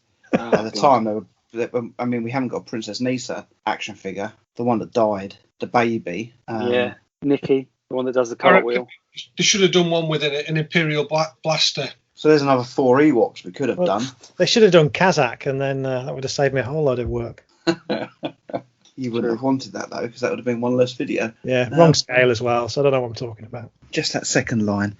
But Craig is now a customiser, so, listeners, I expect to see this whole line done over 2021. Display them in Mark's Hoth diorama. Yeah, looking forward to that. It must be in the editing process now, that video. I've almost finished it now. It'd be good to hear other people we've missed that maybe should have been a figure. Maybe we'll get a conversation going over at We Are Generation Skywalker on Facebook. Come and join the community page. It's in its infancy, but we will be trying to encourage more discussion there. And of course, check us all out on our social media. Find us on Facebook, Instagram and Twitter just by searching Generation Skywalker. Head over to YouTube. There's been all sorts of videos of late, more videos than there has been actual shows. There's been unboxings. I'm sure there's been Skywalker blasts. Craig has been out gallivanting in shops and looking through boxes and stuff. So some brilliant videos over there. Of course, the enhanced of all the shows. Just search Generation Skywalker. Find us wherever you get your podcasts these days. We are everywhere. And of course, head over to www.generationskywalker.com where you'll find links to everything, including all our blogs. Mark, thank you so much for stepping in last minute. Pleasure as always. Thank you. Thanks. Always good to have you on and chat Star Wars, mate. What is your Instagram page? Can people go and check that out? Yeah, it's Star Wars with me. Star Wars at Instagram. I do have a Facebook page, but I'm a bit lazy with it, so I only repost things from the Instagram anyway. So it's over 420 posts on Star Wars now of various vintage items. It's basically an online museum. Mate, lovely stuff. And obviously unable to work for a year, but if anyone wants to book a Barry Manilow or Rob Williams tribute, make sure you head over to Mark. He's a spitting image of one of them and sounds like the other. I'll let you work out which one's which. I don't look like any of them now. I've got long hair and a beard. Oh, that's right. Yeah, you're kind of cross between David Essex and who was the other one? Well, you come up with some great ones. I'm scared to put a picture up now because you think I bumped into another bygone celebrity. Jonathan Davis. That's the one. Yeah, I used to get that one a lot. Well, Mark, thank you for joining us, mate. We'll no doubt catch up with you again. It is also good night from the other Mark. Good night, Mark. Good night. Good night, chaps. And it is good night from Craig. Cheerio. And it is good night from me. And we're Generation Skywalker.